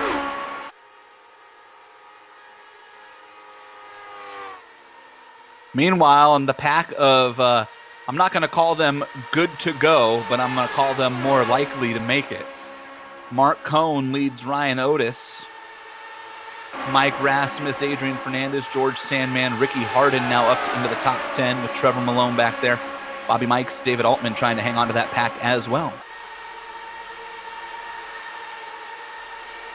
Let's go on board with Ricky Harden. Great run so far for Ricky Harden as you go on board with the ButtKicker on board for the unacceptable racing entrant. You see Adrian Fernandez just in front of him. So Adrian up front towards the sharp end of the field here at the first part of the race. Now as it's kind of settling into, let's call it the final third, kind of falling back a little bit, but that could just be biding his time, maybe trying to play a little bit of fuel saving as well. Hey, well, in fairness, he's third place of the cars that just hit. So he's part of the falling bag is because of the 5 that have not hit pit road yet. Otis is actually the one I'm surprised a little bit. Ryan Otis kind of sliding right now. Rasmus, Fernandez, Cone, Sandman now going to make it 2x2. And then Ricky Harden and Ryan Otis is back there. He's 6th in this pack and stuck up top right now. Looked like Otis and Cone just kind of got kicked up to the high side there. And boy, David Altman trying to squeeze it down there.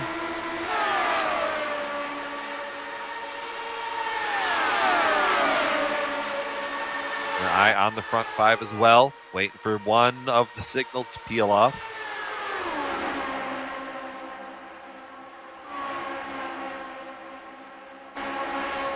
But of chatter on the comms. Just trying to listen in to see if there was anything worth relaying out that way. Sage Karam making a run back up to the front. This battle, though, back here, this is where the lead is going to be at. You see this beautiful shot looking down to the yard of bricks. This is where it's all going to settle out. Front five are on an alternative strategy. This is where the battle for the lead is going to be, and I mistakenly thought Fernandez had fallen back further than he actually has because of those top five. Boy, that pack's done a great job, too, here of kind of opening themselves up. You see the next pack back, and that instantly recognizable car of the Candyman and Dustin Wardlow is leading that pack, but that's all the way back there in 15th. So you have a 10-car pack that has stepped out on its own here of the cars, again, that we're going to say are trying to make it to the end. 3 wide here. Mike Rasmussen, his first oval race in this car in this series. George Sandman and Adrian Fernandez. Remember, Mike Rasmussen, we talked to him in post-race at Indy Road when he finished third. He is a full-time runner in the Lotus 79 series that is broadcasted by the Global Sim Racing Channel, the official iRacing Lotus 79 series. So he's very comfortable in this car on road courses, but he's an open setup road course racer. And so he admitted, first off, having to learn to drive a fixed setup, totally different universe. You've got to adjust your driving to the car instead of the other way around. And he was really curious about how this race would go. And you're right, we do have cars to pit road. Looked like Karam, Bossy, Kalisto, and Young leaving Ryan Corns out there as the lone riding shotgun car. Boy, I don't know how Ryan Corns ended up hung out, not with his teammate coming to pit road there.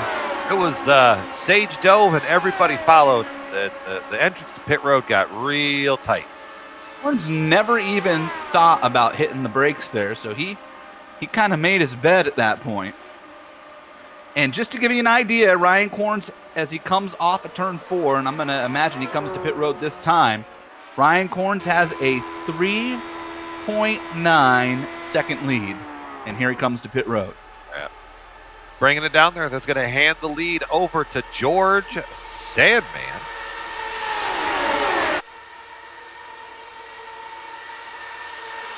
Oh, problems down the front stretch. Put it out. It was your pole sitter, Bobby Mikes. Well, that just worked out real nice for everybody on pit road. Well, I don't know what was happening here. Bobby Mikes just like flat drove into the back of David Altman. Well, I don't know. This is going to be hard to kind of figure out. Kind of looks that way. Yeah. Field got so lucky. Oh, no, they didn't. Poor Jake Wright is in that. Oh, a couple other So is cars back Finian. in there. I thought we got mostly through that. My apologies. Jake Wright, Finian, they're both in trouble. Dean Mall with a ton of damage. Oh, Luis Diaz.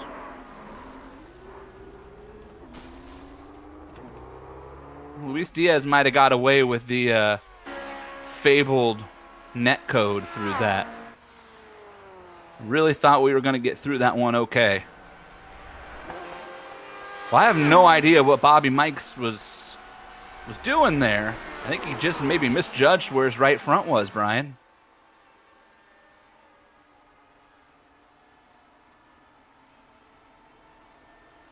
Or Jake Wright's race is over. He's on pit road. Bobby Mikes, your pole sitter, is out now.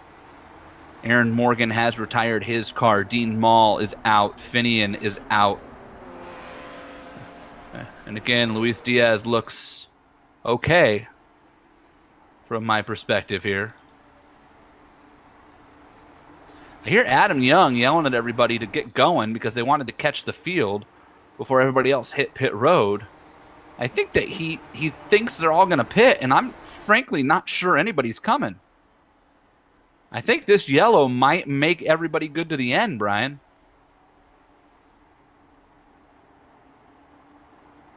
There's one car coming back there. Who is that? David Altman. David Altman was the one contacted by Bobby Mike, so he might just be doing a damage check at this point. Sam Crow has come to pit road as well. This has shades of last year's 500 when I tried to do the short pit.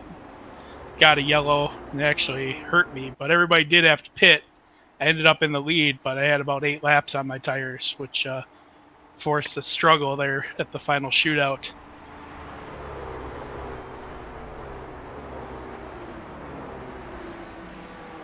Sam Crow coming off pit road. Joe, I remember that race vividly because I was the driver you ended up working with. It's good to have teammates. It is good to have teammates. For those of you unfamiliar, Joe, Brian, and I are all part of the Loud Pedal Motorsports stable over on the IndyCar side of things, and I know we're all super excited about this weekend in the 500. Brian, as I mentioned at the top of the show, won a Indy fixed 500 earlier this year. I won a second split 500 earlier this year, which was easily the biggest win of my sim racing career. And you had a strong car in a couple of the fixed ones, and you and I were both pretty good in an open race too. We were running up front, just got caught up in other people's accidents as well. So, and you are always a contender here in Lionheart, as is Brian. And I'm trying to think, but if I recall, 2 years ago when I didn't end up almost a lap down, I think I finished 5th or 6th in this race, and we were like 6 wide coming to the line. So I think we're all excited about Sunday. Of course, you never know how things play out, and man, has the IndyCar field gotten tougher this year than it ever has been with Sage Karam, and you got to imagine now Tony Kanaan and Adrian Fernandez, iRacing experience or not, they have real life Indianapolis 500 experience. So you got to think at some point they're a factor in things. Josh Chin joining the league this year, so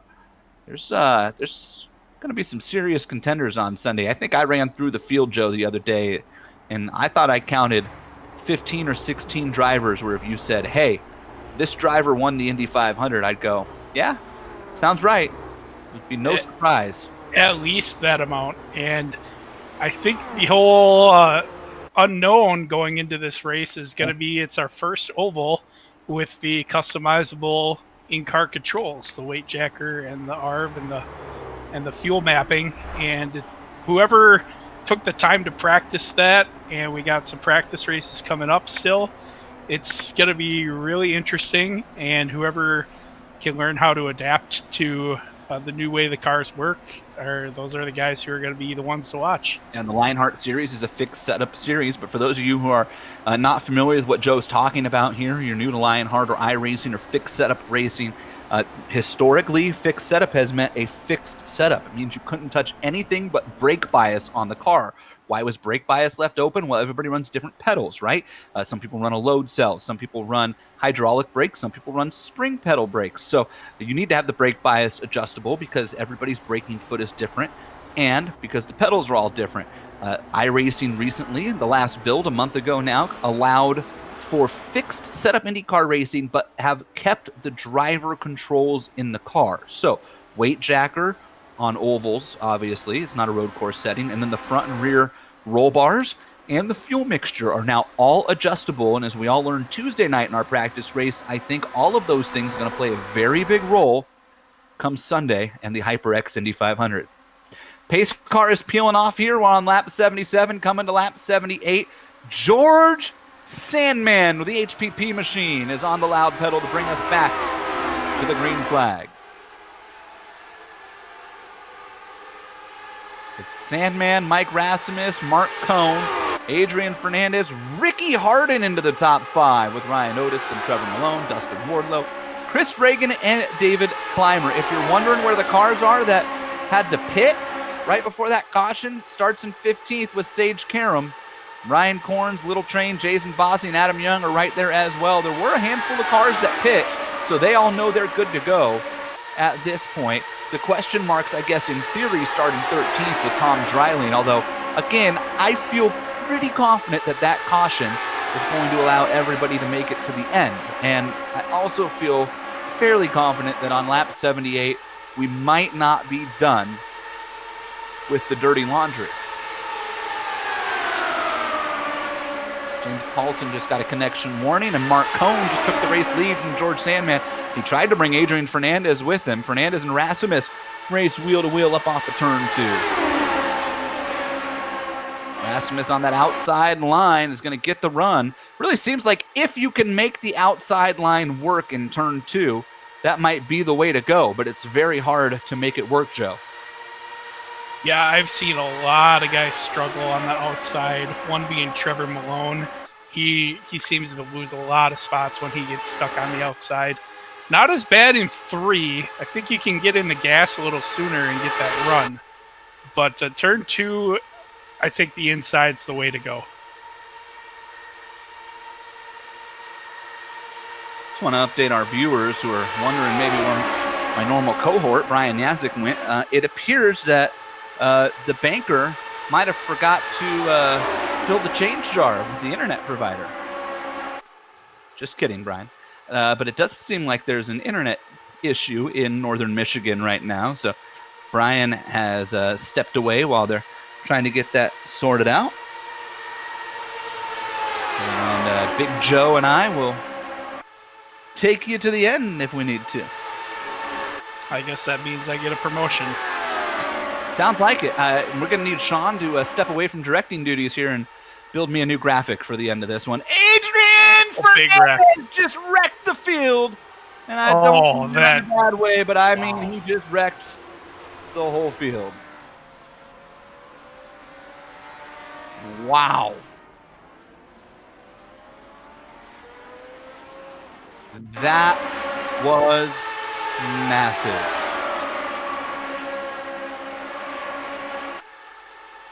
He pulled a me. That's a lot like you. At the end of, he went down the middle and the door closed, or wasn't even there to begin with. I almost feel like I need Sean to go dig up the replay from season 1 Indy and do a side comparison for us here. I think Jason's having some PTSD flashbacks. Right, well, poor Mark Cohn and I can eat some sushi together and reminisce over what this moment is like. I've been there. I think we all have with Adrian. He had such a run, and he jumped high.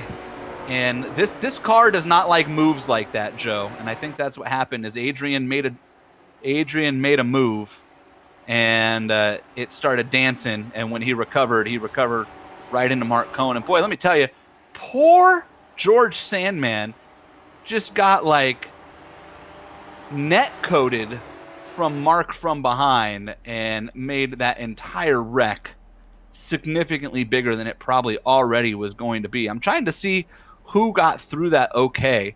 Dustin Wardlow hit the wall, but no damage. Mike Rasmus is good. Otis, Malone, they're all good. From there, it gets kind of sketchy. Chris Reagan was involved. David Clymer's got front wing damage, but he had that already. Luis Diaz's car, I hate to break it to Luis, is not in a good place right now. Sage weaved through that. Sage's car is clean. That's impressive. Jason Bossy's clean. And I think some of the guys in the back got it slowed down in time where they weren't involved. James Paulson, David Altman, Lionel, I think, made it through there. Boy, Sage Karam was actually really impressive. I just went back and watched it, and you're not kidding. When you say he weaved, I mean... Oh, he was almost sideways. Weaved through it. Left and right, and got through there. But poor Adrian Fernandez, because Adrian showed up just a couple of races ago and has been such a nice guy, and it's been so great having him and Luis Diaz and Lionheart. And he's made it clear that the one thing he doesn't want to do is ruin anybody's time. And again, Adrian is very new to iRacing, as is Luis. And I think that was just one of those moments that with experience probably doesn't happen. And I'm sure that he is beating himself up right now for that, and that's unfortunate. It's one of those things that's happened to anybody who's driven an open wheel car, especially this car. Let me just tell you, if you've never driven this car on an oval, it's not as easy as everybody's making it look. It looks like you're driving a NASCAR around Daytona, where it's just wide open and everybody's comfortable, and it is not. This car is hairy on an oval. It's way more unstable than the Indy car, and it is edge of your seat. And if you don't have a lot of experience, and Adrian falls in that category along with Luis and Mike Rasmus, a couple other guys in this race who don't have a lot of oval experience in this car, it can catch you. And I think that's just what happened there. So tough break for a lot of good cars in this field. You feel for Mark Cohn, the watchman, looked like he had positioned himself perfectly to pick up the win in his return to the cockpit here in this series. And instead, we've got a big wreck. And tell you what, while we've got a moment here, why don't we talk to one of the drivers who was involved in that incident here, GSRC's own Adam Young. And Adam, we're coming back to green this time, but man, you guys, everybody in your pack kind of played the fuel game there, and it looked like it had a chance to pay off, and instead the big one bit you. Yeah, I wasn't sure that everybody there that didn't come in on that caution was still going to be able to make it. I mean, it could have worked out perfect, and then still could have. I mean, if we would have been able to get through the wreck, but kind of got neck coated there from behind. So things happen though. It's Indy. We had a good fast car. I mean, fast all practice, every single practice. Lionel was fast every single practice. Just didn't have the track position today. It was great to see you up front for the time that you were. Man, the riding shotgun guys looked good for a little bit there. Yeah, we really did. Doyle, Lionel, everybody really worked hard in practice as far as working in the draft and finding the little secrets, because there's a lot of little tidbits in this car to go fast. And sometimes it's there, sometimes it's not. Lionel's car looks okay. Why don't you go help him try to get back up there and win this? Yeah, we're going to see, though. His steering wheel isn't straight. Good luck. Good call the rest of the way, guys. Thank you. And that's unfortunate to hear that about Lionel. The steering wheel's not straight because the car does look clean. He's back there in 15th. Pace car peels off, and here we go back to the green. Mike Rasmus will lead them. And Mike Rasmus will lead a lap for the first time, although he's done it under yellow, I guess, here in his Lionheart career. And he does it at Indy with 17 laps to go in the biggest race of the year. Ryan Otis, Trevor Malone, Dustin Wardlow, and David Clymer are behind them as they head up off of turn 2. I'm keeping my eyes on Diaz. He stayed out with the damage, and he's struggling right now. Guys are just flying right by him. Hopefully he's able to keep it clean. Sage Karam up to 5th around David Clymer.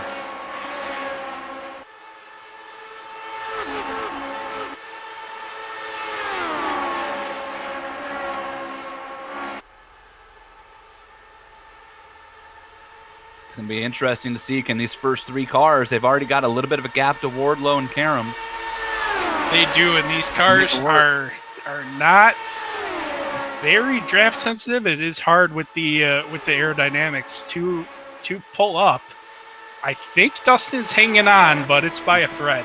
I think Sage has hung on as well, which means he'll probably bring David Clymer with him, which is impressive, that front wing damage for Clymer. How about Tom Dreiling up inside the top 10 as Ryan Otis makes a move here for the lead as they head off into turn 3. And I know that we're watching that, but when we get a second, Sean, it'd be nice to go back there and give Tom Dreiling a little bit of a shout out, because Tom is in his first season here in the Lionheart Series, and here he is in the biggest race of the year, and we've not talked a lot about him this year, running around in 8th position after starting in 16th here late in this event. Great job by Tom, and look at the run he's got here to the outside of Jason Fossey, even into turn 1.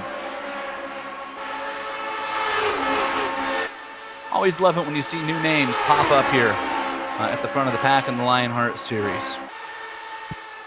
I tell you what here, while we've got a little bit of time still with 14 laps left in this one, and we'll keep an eye on the battle, let's bring in the series sponsor in the 2019 Retro Series Driver of the Year, the driver of the 39 car. We call him the Watchman because he's an avid watch collector. And Mark Cohn, the DMLC Racing Channel ride. Man, you had a phenomenal run going. I dare to say that you were the favorite to win this race with 20 laps to go. What happened? Man, that was so fun being back in this car. It was definitely tough, but I was just giving it everything I could. I thought I played the strategy just right with the way the yellows were turning out, but unfortunately, just hard racing towards the end. I don't think there was anything I could have done, and hopefully one of these days they'll actually finish a Lionheart race at Indianapolis. That's something I want to do so badly. Well, maybe you finish one on Sunday, but did you get a chance to go back and look at the incident? Well, not yet. I figure that the race stewards, they'll take care of everything that they need to, and just, it's racing. It is racing, man. Well, you got a great attitude 3 about wide it. for the We're lead. 3 wide for the lead here with Sage Karam, Ryan Otis, and Mike Rasmus, and we got 5 cars battling this one out. Mark, why don't you head back on over and enjoy the rest of this one, my friend.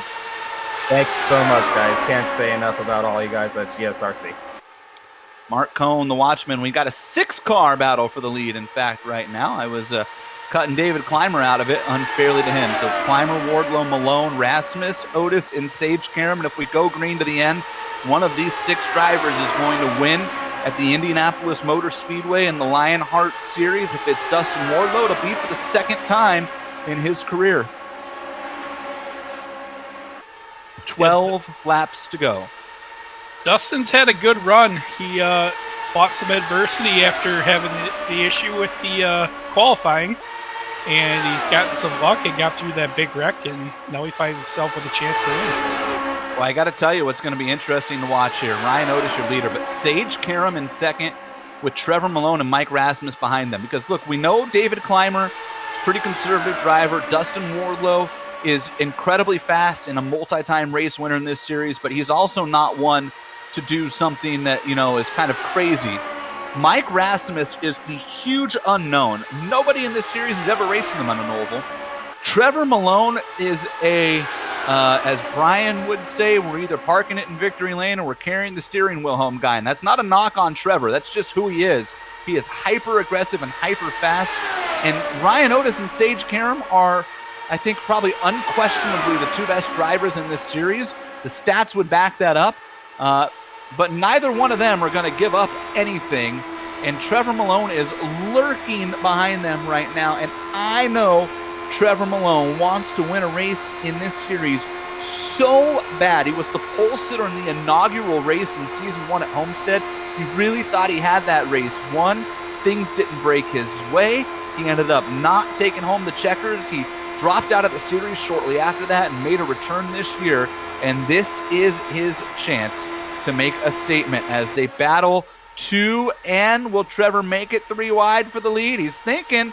I don't think he got down behind Otis quick enough. Let's see. He's just going to hang in here right behind Ryan Otis and maybe try to get around Sage as they head off into turn 1. And we have 10 laps to go at Indy. And here's Dustin Wardlow to the outside to P3. That's the first time I've ever seen discretion with Trevor Malone. And it might have cost him. He's falling back now. David Clymer, it looks like, doesn't have enough to really get up there. He's just kind of hanging on. He's got that front wing damage on the left front. That was from an earlier incident. It looks like he's got some rear wing damage too, which we'd already talked about. So Rasmus, Malone, Wardlow, probably the biggest threats here to these 2 up front. Here comes Karam back to the lead around Otis. We've consistently seen the car in 2nd place coming off turn 4 be the leader at the stripe. 9 laps to go, and I want to quickly here with 9 laps to go bring in Bobby Mikes, who was the pole sitter. Bobby, congratulations on your first pole here in the Lionheart Retro Series, but you had that incident with David Altman down the front straight. What happened?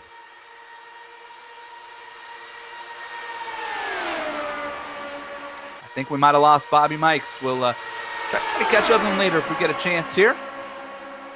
Sage Karam leading Dustin Wardlow and Ryan Otis, Trevor Malone, and Mike Rasmus. David Clymer starting to lose this pack a little bit here as the cars lighten up and therefore get a little bit faster. Clymer's hanging on for dear life, but again, it just doesn't look like he's got enough to get up there and actually make any moves here. He's got to be more so in the Dustin Wardlow position as the Candyman takes the lead here in this one. Remember, Wardlow won this race in season 1 when it was a big wreck coming to the checkers, and he was able to negotiate his way through it. So maybe David Clymer hoping that lightning strikes twice here in Indy, and he can take advantage. Look at Sage pushing Wardlow. Says, I don't want to make the move here. I'd rather be behind you. Otis takes advantage. Here's Rasmus to the inside as well. If there's anybody who's going to bump draft in an open wheel car, it's Sage. Sage Karam. Look at Rasmus's run, and here comes Sage as well. Sage going to try to push Rasmus, take us 3 wide. 3 wide at the stripe. Give the lead to Rasmus officially, but Sage is going to take it down into turn 1. 7 to go. Rasmus, he is new to the league, and you said this was his first oval start. He's not a slouch. He has a 55.99 A 499 iRating, about as good as it gets on an oval. I don't count him out of this one.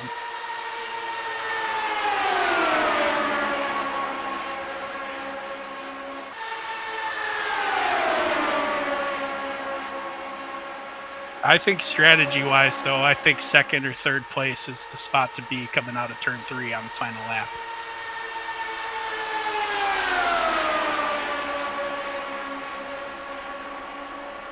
Six laps to go at Indy.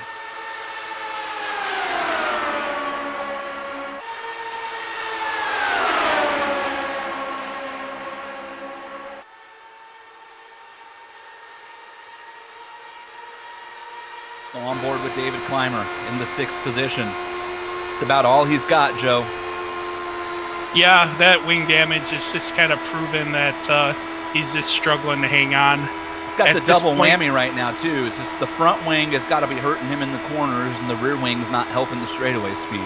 No, it's not. And like I said before, with these aerodynamics, they're so important. Oh, wobble from Wardlow. 5 to go. It's tough to. I'm surprised he's hanging on as well as he is with the damage. I don't think he's going to have anything for the end, but it's a valiant effort, and I think it's probably about all he can hope for right now, which is still a good run. The defending winner of this race is David Clymer, and look at these two battle down the back straight, Rasmus and Karam. Sage takes the lead. I'm not thinking this is where Sage is going to want to be if the white flag is out, although my guess is at this point we're coming to 4 to go. The next flag ends it. If we go yellow, this race is over, and I think Sage knows that. So now the impetus becomes lead as much as you can, but maybe not on the last lap, as weird as that sounds. Yeah, Sage is a guy, he wants to lead every lap. He doesn't want to sit there in second place. He likes being up front. He likes the clean air. He likes flexing on everybody. I just don't think it's the spot to be if this thing goes green. Don't want to be in second and have the caution come out right now. And that's a risk that these guys are going to have to weigh against each other. Coming to 3 laps to go as they come through the North Chute and off of turn 4. Rasmus, Karam, Otis. Trevor Malone in the pink and white car up top. Dustin Wardlow tucks in behind them, and David Clymer continues to hang on. And they're 3 wide in that pack behind them. We're not heading back. We're not breaking off the lead with 3 laps to go. But what a battle there is back there as well. These drivers are all giving it their all to the very end of this one. Up off of turn 2, clean again, down the back straightaway. Rasmus to the inside of Karam for the lead. Sage thought about a block there, but he ended up getting out of it. And I think Ryan Otis might have decided this is the time to go. Look at him trying to poke in behind Rasmus and now Karam. Getting 2 cars on 1 lap might be a tall task as Karam pulls the crossover. Here comes Otis. Karam throws a block. Otis to the middle. 5 miles left at Indy. 2 to go. Karam was the leader. Otis going to try to clear, and he does so. Ryan Otis to the front. What a power move by the defending series champion. I like the move, but the question is, did he do it too early? Sage and Rasmus are going to have a run here coming off of 3 again. And now everybody's thinking, just get back to the stripe. Let us race it to the end. Through turns 3 and 4 for the penultimate time. I'd like to see if Dustin Wardlow can pull an aggressive move out of his bag of tricks. That's what he has one for these guys. Here's Rasmus to the inside. Rasmus a lead. White flag is out. This race will end under green. Mike Rasmus trying to win in his second Lionheart start and his first oval start in the L79. Sage Karam behind him, getting ready to head to Indy in real life and race his Indy car. And the defending series champion Ryan Otis looking for his biggest win in Lionheart. They're 3 wide into turn 3, Karam to the middle.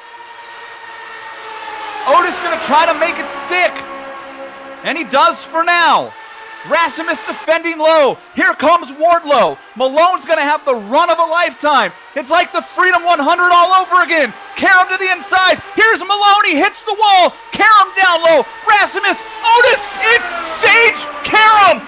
What a finish at Indy. Wow. Sage Karam in a 3-wide battle wins the ButtKicker Indy 250.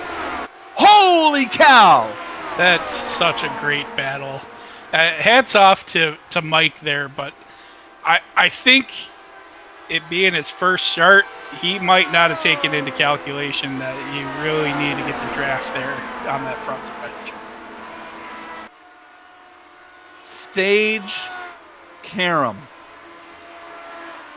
with a brilliant performance on the final lap to make it 3 wide, to make it stick, and to take the win here at Indianapolis over Ryan Otis and Mike Rasmus. Trevor Malone, I said he hit the wall. In sim, it net-coded him, but it didn't do it in actuality. And Trevor Malone stole 4th place from Dustin Wardlow. David Clymer was right there in 6th. Sage gonna stop at the Yard of Bricks, and I bet he wishes he could get out and kiss those right now, but it's always the month of August, Sage. Let's take a look at the end of this one again. This is turn 3 into the North Chute for the final time. Look at Karam kind of tuck back in to get that toe off Rasmus. Ryan Otis didn't keep it tucked down enough. Sage shoots to the inside. Rasmus didn't block. Look at Malone. See the net code there on screen, and that is how close it was at the stripe. Sage over Otis, and Rasmus, the middle car, was the leader coming off of turn 4 and has to settle for 3rd. What a night for the Lionheart Retro Series. Boy, if you're not pumped for Sunday, I don't know what to tell you. Let's take a break. And when we come back here to the Yard of Bricks, we'll talk to our podium. You're watching the ButtKicker Indy 250. It's part of the Lionheart Retro Series presented by the DMLZ Racing Channel and the Lionheart Racing Series powered by HyperX. This is the Global Sim Racing Channel and the iRacing Esports Network.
Welcome back to the ButtKicker Indy 250 and the HyperX post-race show.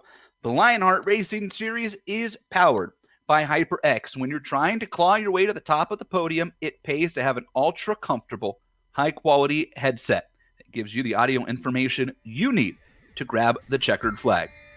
From high-performance DRAM and SSDs to outstanding microphones, accurate mice, responsive keyboards, the legendary cloud line of gaming headsets, HyperX makes the gaming gear you need to succeed, casual or pro, no matter your creed, color, or culture. We're all gamers, and HyperX is always ready to game. Use the promo code LionHRT15 at hyperxgaming.com. And if you don't have a pair of HyperX headphones, this next segment, fear not, is for you.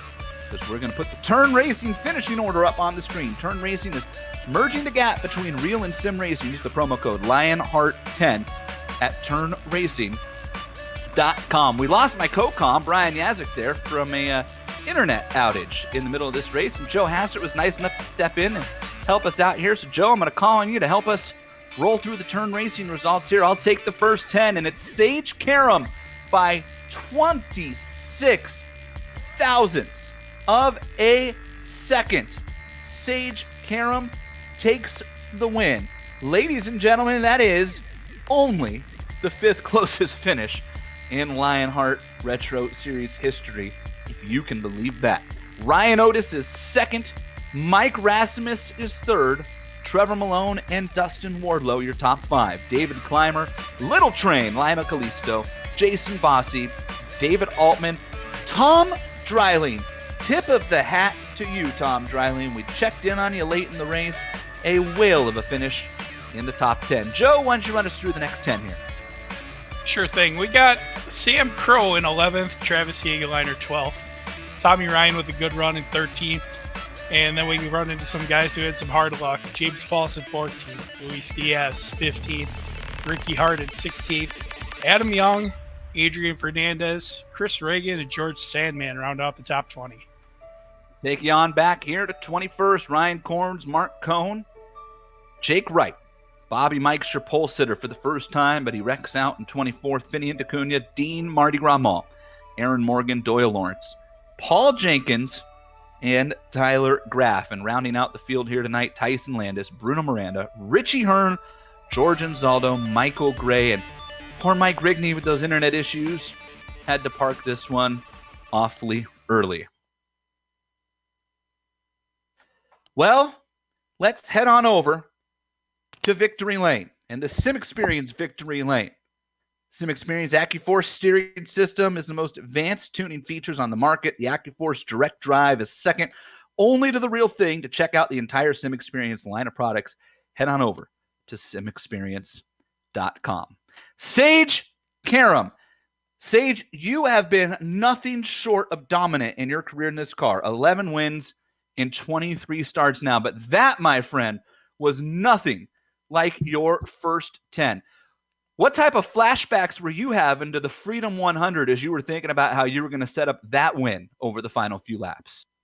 Yeah, I mean, that was really fun. You know, I said to the guys, you know, I'm in the same Discord as Ryan and Dustin, and I said to them, I was like, guys, you know, the racing up front there was so clean. It was awesome. You know, I mean, when you can race that close with guys like that, I mean, it's really fun. And yeah, it was like a big go-kart race. It reminded me of like my cadet days, and it also reminded me of the Freedom 100. You know, it was, you were trying to position yourself, you know, for that last lap. But then in the back of your mind, you're thinking, you know, if a yellow comes out, then, you know, it kind of throws that all away. So it's like you want to be leading, but at the same time, you can't be. I knew I just needed to not be in the lead going into 3. You wanted to be second or third coming out of turn 4. I wanted to be second. I fell back to third to start the last lap. Made some aggressive moves early on in the lap to get second spot back. I was running side by side with Ryan nearly the whole last lap for second and third there, and I just wanted to keep you know, at least one car in front of me, and that's what we did. And I was able to get under him coming off the last corner there, and yeah, I mean, that's what we planned, but usually things don't go to plan. So it was fun though, man. It really was. It was kind of like the Freedom 100. I was in the middle of turn 3 and 4 in that race. And it was the same thing with this. So I had that a little bit of experience, but unfortunately, I got the short end of the stick in the real life thing. So it was good to get the redemption here.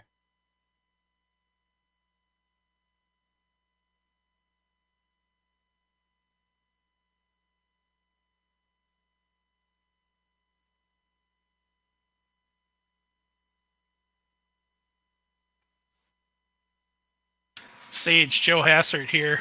Coming to the coming to the line there, you're racing against your teammate, you're racing against accomplished sim racer and Mike there. What's it like running with those guys? Yeah, no, it's really cool, and especially like with Ryan, like we're in the same Discord, so like we're helping each other out. We also know we're 1-2 in the championship, and tonight's a big points night as well. So with double points on the line, like the last thing you want to do is take each other out. You kind of just want to get it done, get it to the finish line, and do it fair and square with each other. And yeah, I was just my goal coming in here was just to get good points, just in general, just because these super speedway races can be quite tricky. In the beginning or in the middle of the race there. Strategies kind of split, and I stayed out, and everyone else pitted. And if it would have stayed green, I think we would have, been in good spot. But then the yellow came out right after I pitted, so I was like, oh man, I might be screwed here. But fortunately, I was able to get through that big wreck on the front straight, and I feel like that put us right back into the game. So, yeah, it's good when you know who you're racing, and Ryan's been one of the best, that I've raced on sim racing, and he's always super clean, and yeah, it's like I said, it's good when you know who you're racing against. The internet gods don't like the broadcasters tonight. First it kicked Yazik, now it kicks me. So sorry about bailing on you two there. I was saying before I got kicked, for those who are sitting at home going, what are they talking about with the Freedom 100? First off, if you just Google Freedom 100, you'll see the craziest last lap in maybe auto racing history. But we're talking about 2013 when Peter Dempsey beat Sage, Gabby Chavez, and Carlos Munoz in a 4-wide finish in the Indy Lights race at Indianapolis. Sage, I heard Joe asking you there about racing with Ryan and Mike at the end of that one. But just talk about this race and how it's differed from previous retro oval races. It felt like for the first time in a while on a big track, this race really seemed to be a lot more in the driver's hands. It wasn't, as I think the word that Brian used earlier tonight, packy, as other races have been in this car in the past. Yeah, I mean, you could mix it up quite a bit, and this car is weird, where if you like fall a second behind, it's kind of hard to catch the draft again. So when we kind of broke away there, like those top 6 cars, if a yellow doesn't come out, the worst you're going to do is 6th. Because it's like it's a weird car. It's a weird car. It races super strange.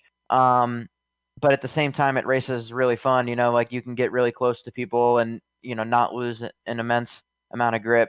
You can make things happen on all lanes of the track here. It really was like driving an Indy Lights car around here, and yeah, it was a lot of fun. I like you just said. There was some weird server things going on. I mean, I lost for some reason. I couldn't talk the whole race on Discord, so I could only hear everybody in my Discord, but nobody could hear me. So I was basically radio silent the whole race. And when you're racing that close with like Otis and stuff, you want to be able to communicate a little bit, and not being able to was a little bit strange. But that just is another testament to how good these guys are in the league and how clean.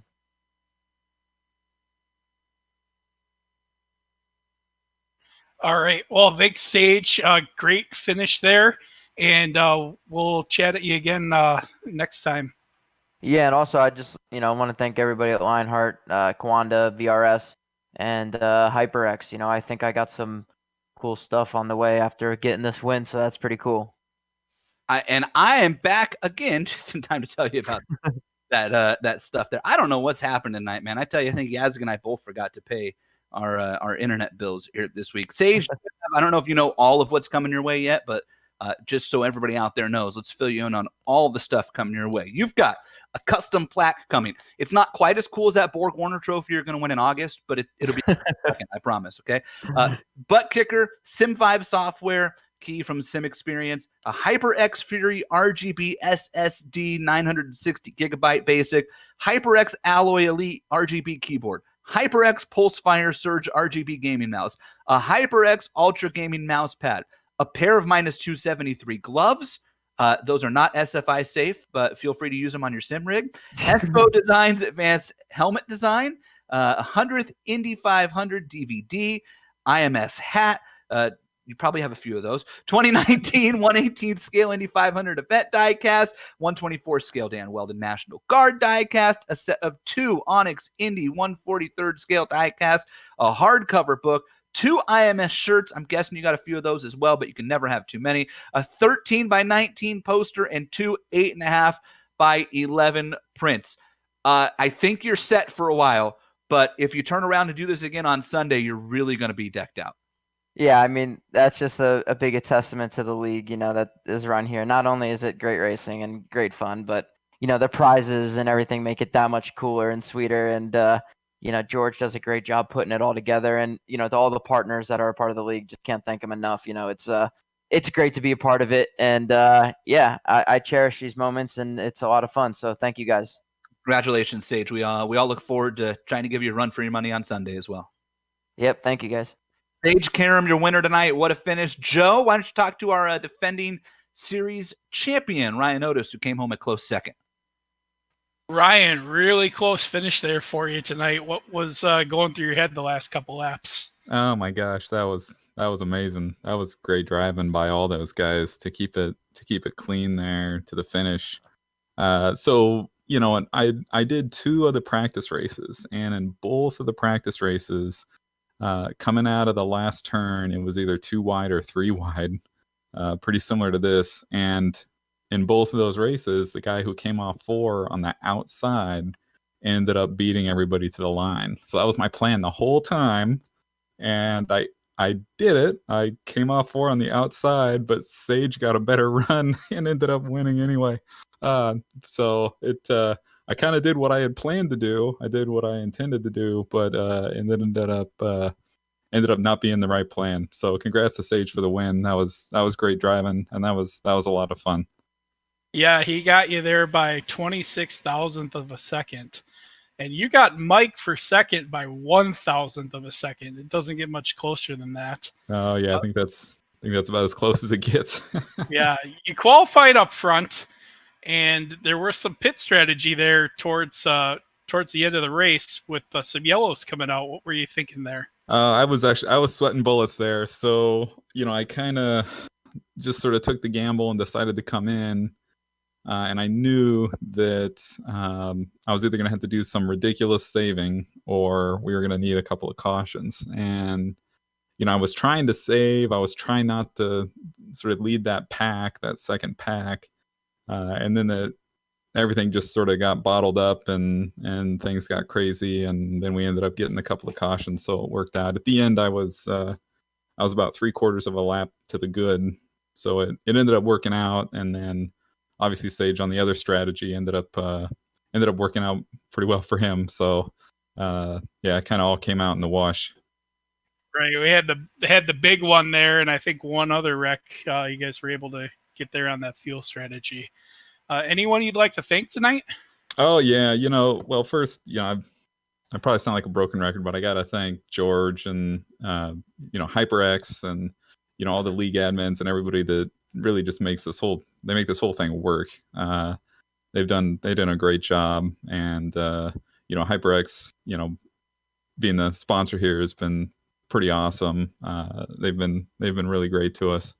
And I gotta thank my son Sam. He's been my biggest fan, so he's in here rooting me on, and he's started doing a little bit of sim racing himself. So that's been a lot of fun. It'll be fun to get to race with him in the future. He's probably not far behind you. If he's got the genes, he'll be a threat just like you are every week. Yeah, I got to try pretty hard to beat him at Gran Turismo, but he's got to get some practice in iRacing still. That's always the coming of age moment, is when the son beats the dad in the video game. I think Jason's got some prizes for you. That's right, Ryan. We do have a HyperX Alloy Elite RGB keyboard coming your way. I bet your son will love that. A HyperX Pulsefire Surge RGB gaming mouse, a HyperX Ultra gaming mouse pad, as well as the salute to the 75th Indy 500 flipbook coming your way as well. Congratulations, Ryan. Great run tonight. Oh, thanks, guys. That's awesome. Thank you, HyperX. Ryan Otis coming home in second place tonight. And boy, I think I called this earlier, but did I not say that Ryan Otis was going to finish second and lose the points lead if Sage Karam won? And sure enough, I think Ryan Otis is going to head into our next event a point or two behind Mr. Karam. Let's talk to our third place finisher, and he's made a habit of this here in his short Lionheart career. Mike Rasmus, let me tell you, if my batting average was the same as yours for finishing on the podium, then I'd probably make a living sim racing. Great run tonight, man. Yeah, thanks a lot. I'm still kind of shaking a little bit, I think, from that finish. Just basically trying not to wreck those guys. You said after the road course race, you have a lot of experience in this car. You run the open Lotus 79 series, but you did not have experience running an oval or fixed setup. You ran both tonight, and let me tell you, you just ran wheel to wheel with Sage Karam and Ryan Otis, and for my money, those are the two best drivers on planet Earth in this car right now, and you look like you belonged. Yeah, those guys are impossible to beat, but I also knew coming into 3 on the last lap, I was like, oh, I'm by myself. Where'd everybody go? And I figured I was kind of over from there, and kind of just did my best to get in their way, but not too much, you know. It was a great run for you, and I'm curious to know what was your biggest takeaway from driving this car in an oval race for the first time? Actually have driven it at Indy before, so I do. So you have Indy experience. Oh, yeah. Man, so now we got to reset the expectations for like Motegi. Exactly. Yeah, that's going to be different. That's going to be much different. Well, congratulations, man. What a great run for you. We have prizes to give away for you as well, because awesome. This is Lionheart, and that's what we do. So you, my friend, have a HyperX Alloy Elite RGB keyboard coming your way. You have a HyperX Pulsefire Surge RGB gaming mouse, a HyperX Ultra gaming mouse pad, and you also have a salute to the 75th Indy 500 flip book coming your way as well. Congratulations, back-to-back podium runs. If you keep that going, we're going to be talking about you up there in the championship battle, even though you missed the first couple races. So heck of a run tonight, Mike. That was sure a lot of fun watching. I know that there's maybe a hint of disappointment about having the lead off of turn 4 and finishing third, but I think that you realize that if you could finish third in a finish like that, you're doing something right. That's pretty cool to get beat by those two guys, to be honest. Congratulations. Great to have you here, and we'll see you at the next one. Thanks a lot. Mike Rasmus comes home in third. Worth noting that both Dustin Wardlow and Trevor Malone also taking home HyperX Alloy Elite RGB keyboards, HyperX Pulsefire Surge RGB gaming mouses, and HyperX Ultra gaming mouse pads for their 4th and 5th place finishes. Big Joe, I just want to say thanks for jumping in. It turns out you ended up saving my butt tonight because Brian Yazik's internet went Kofifi there in the middle of that race, and you did a great job filling in tonight, my friend. Oh, thanks, Jason. It was a pleasure, and thanks for having me. We want to thank some of the people that make this happen here. The Lionheart Retro Series title sponsor, the DMLC Racing Channel. We talked to our good buddy Mark Cohn earlier. He was leading late in that race. If you're looking for entertaining sim racing content, DMLC Racing Channel is where you're going to want to go, and you're going to want to watch his video from tonight, I promise, because he had a whale of a race going. The 2019 Lionheart Retro Series Driver of the Year. Head to the DMLC Racing Channel on YouTube or Facebook. Give his page a like. HyperX, we just talked about all the cool things HyperX gave away to our top 5 tonight, and guess what? They're doing it again on Sunday in the HyperX Indianapolis 500. 1 o'clock Pacific, 4 o'clock Eastern. We're going green right here on the iRacing Esports Network and the Global Sim Racing Channel with Sage Karam and Tony Kanaan and Adrian Fernandez and Adam Blocker and Andrew Kinsella and Big Joe and Brian Yazik. And man, I could go on and on and on. We have a heck of a field coming your way on Sunday. You do not want to miss the Indy 500. HyperX, whatever you play, however you play it, HyperX knows we're all gamers. Use the promo code LionHRT15, hyperxgaming.com. Sim experience is second only to the real thing. simexperience.com. And for ButtKicker, you got to feel what you've been missing. Use the promo code LION2020 at thebuttkicker.com. Contact any of the sponsors that you see on the screen right now at the LionheartRacingSeries.com. Click on the 2020 sponsorship page. The original music we use here on GSRC comes courtesy of June Milan. Contact info popping up on your screen right now, and there's also some great companies that help make all of our broadcasts here possible. The Lionheart Retro Series returns for round number 9, July 30th at Sonoma Raceway. GSRC and IESN will be there. We sure hope you will join us as well. If you want more information on GSRC, head to globalsimracingchannel.com. Find us on Facebook, Twitter, Instagram. Head over to the YouTube. We're on the IESN right now. Head over to the Global Sim Racing Channel's YouTube. Watch some great broadcasts there as well. Once again, a final reminder, the HyperX Indy 500, Sunday, 4 Eastern. Do not miss the biggest open wheel sim racing event of the year. It's right here on the iRacing Esports Network with Bill Soups on and Richie Hearn and Sean Ambrose running the controls. You won't want to miss it. It's been a blast. Congratulations on behalf of Brian Yazik, Joe Hasser, Sean Ambrose, and Doug Beard. I want to thank you all for watching. I'm Jason Galvin, Sage Karam, with a spectacular win in the ButtKicker Indy 250. Until next time, folks, remember, the only one who remembers when you come home second is your wife and your dog. Good night.